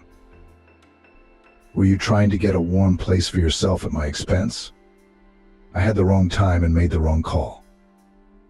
"Yee. How embarrassing. It was so stupid to think of it," he said with a sneer. Amanda burst into tears of shame. But Michael didn't care anymore. She remembered that night like a blur. She stuffed her things into suitcases and bags in 15 minutes, not even trying to apologize, even though it was pointless. Offended Michael, the director of the real estate agency, made caustic jokes about her, and then he poured himself a glass of wine and drank in silence, watching her ex-lover Amanda frantically packing her belongings.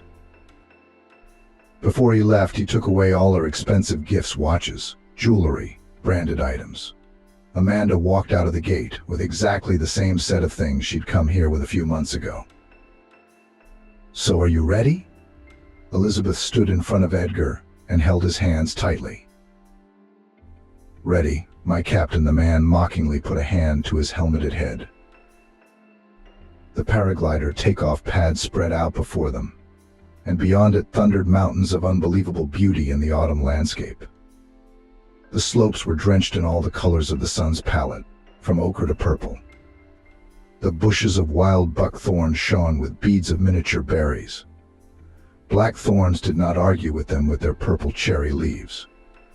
Gray-brown stones, as if old wise men, soothed the riot of autumn colors. It was the end of September. On the bald slope away from the site, the last emerald lizards basked and rare butterflies fluttered. "When you go to land, don't spread your legs too far apart. We'll know when it's time," said Terrence, adjusting his harness. "Oh, come on.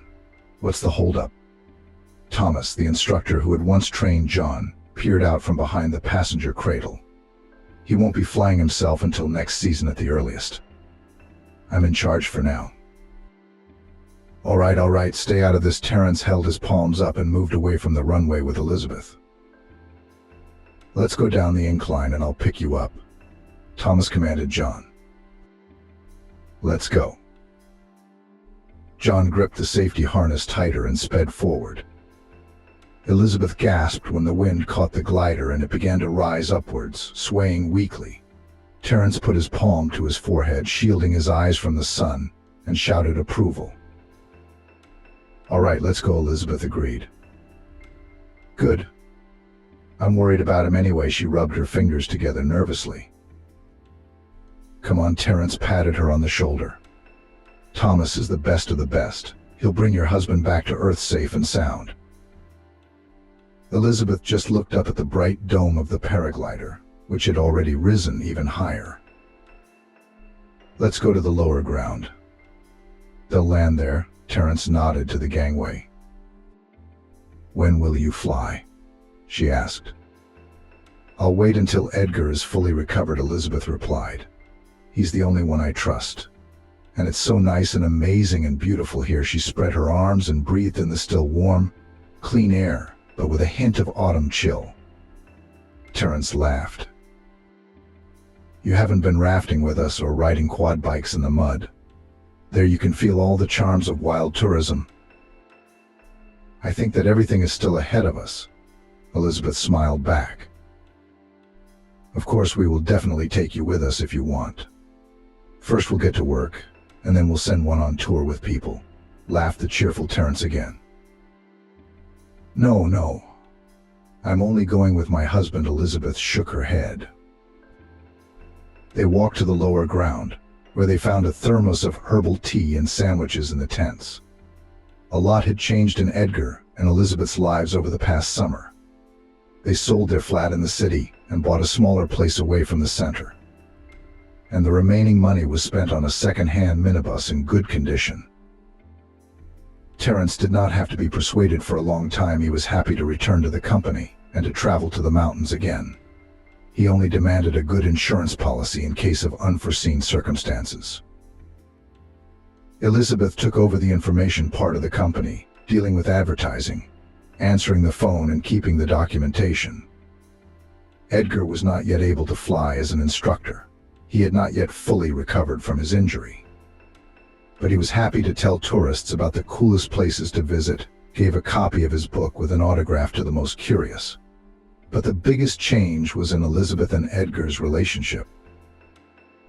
They were now officially married. There was no lavish wedding, no expensive gifts, no typical wedding dress.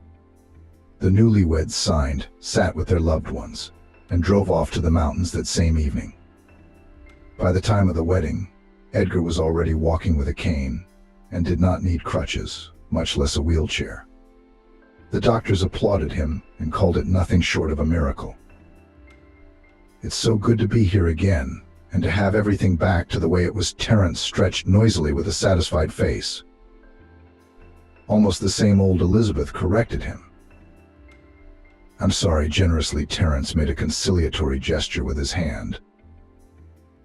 Suddenly Edgar's phone, which was still in Terrence's pocket, caught the connection and played a familiar tune, announcing an incoming call. No, it's not Edgar, he's flying. Terrence deftly retrieved the device and put it to his ear, winking at Elizabeth, who was listening intently to the dialogue. How does it fly? Just like that, he's recovered. So I think the question is irrelevant. He's already married and loves her very much. Terrence put the phone back away. Who was that? Elizabeth asked curiously. There's a fallen star. Terrence waved his hand vaguely in the direction. Suddenly he jumped up and shouted. They're flying. Catch it. Elizabeth jumped up after Terrence. The two of them, assisted by Thomas, brought Edgar safely back to solid ground. He was unhooked from the cradle, and the man was sprawled on the grass, arms outstretched, looking up at the autumn blue sky with sparse clouds. Alive, Elizabeth asked with a laugh. As alive as I've ever been, Edgar blurted out, putting his hands behind his head.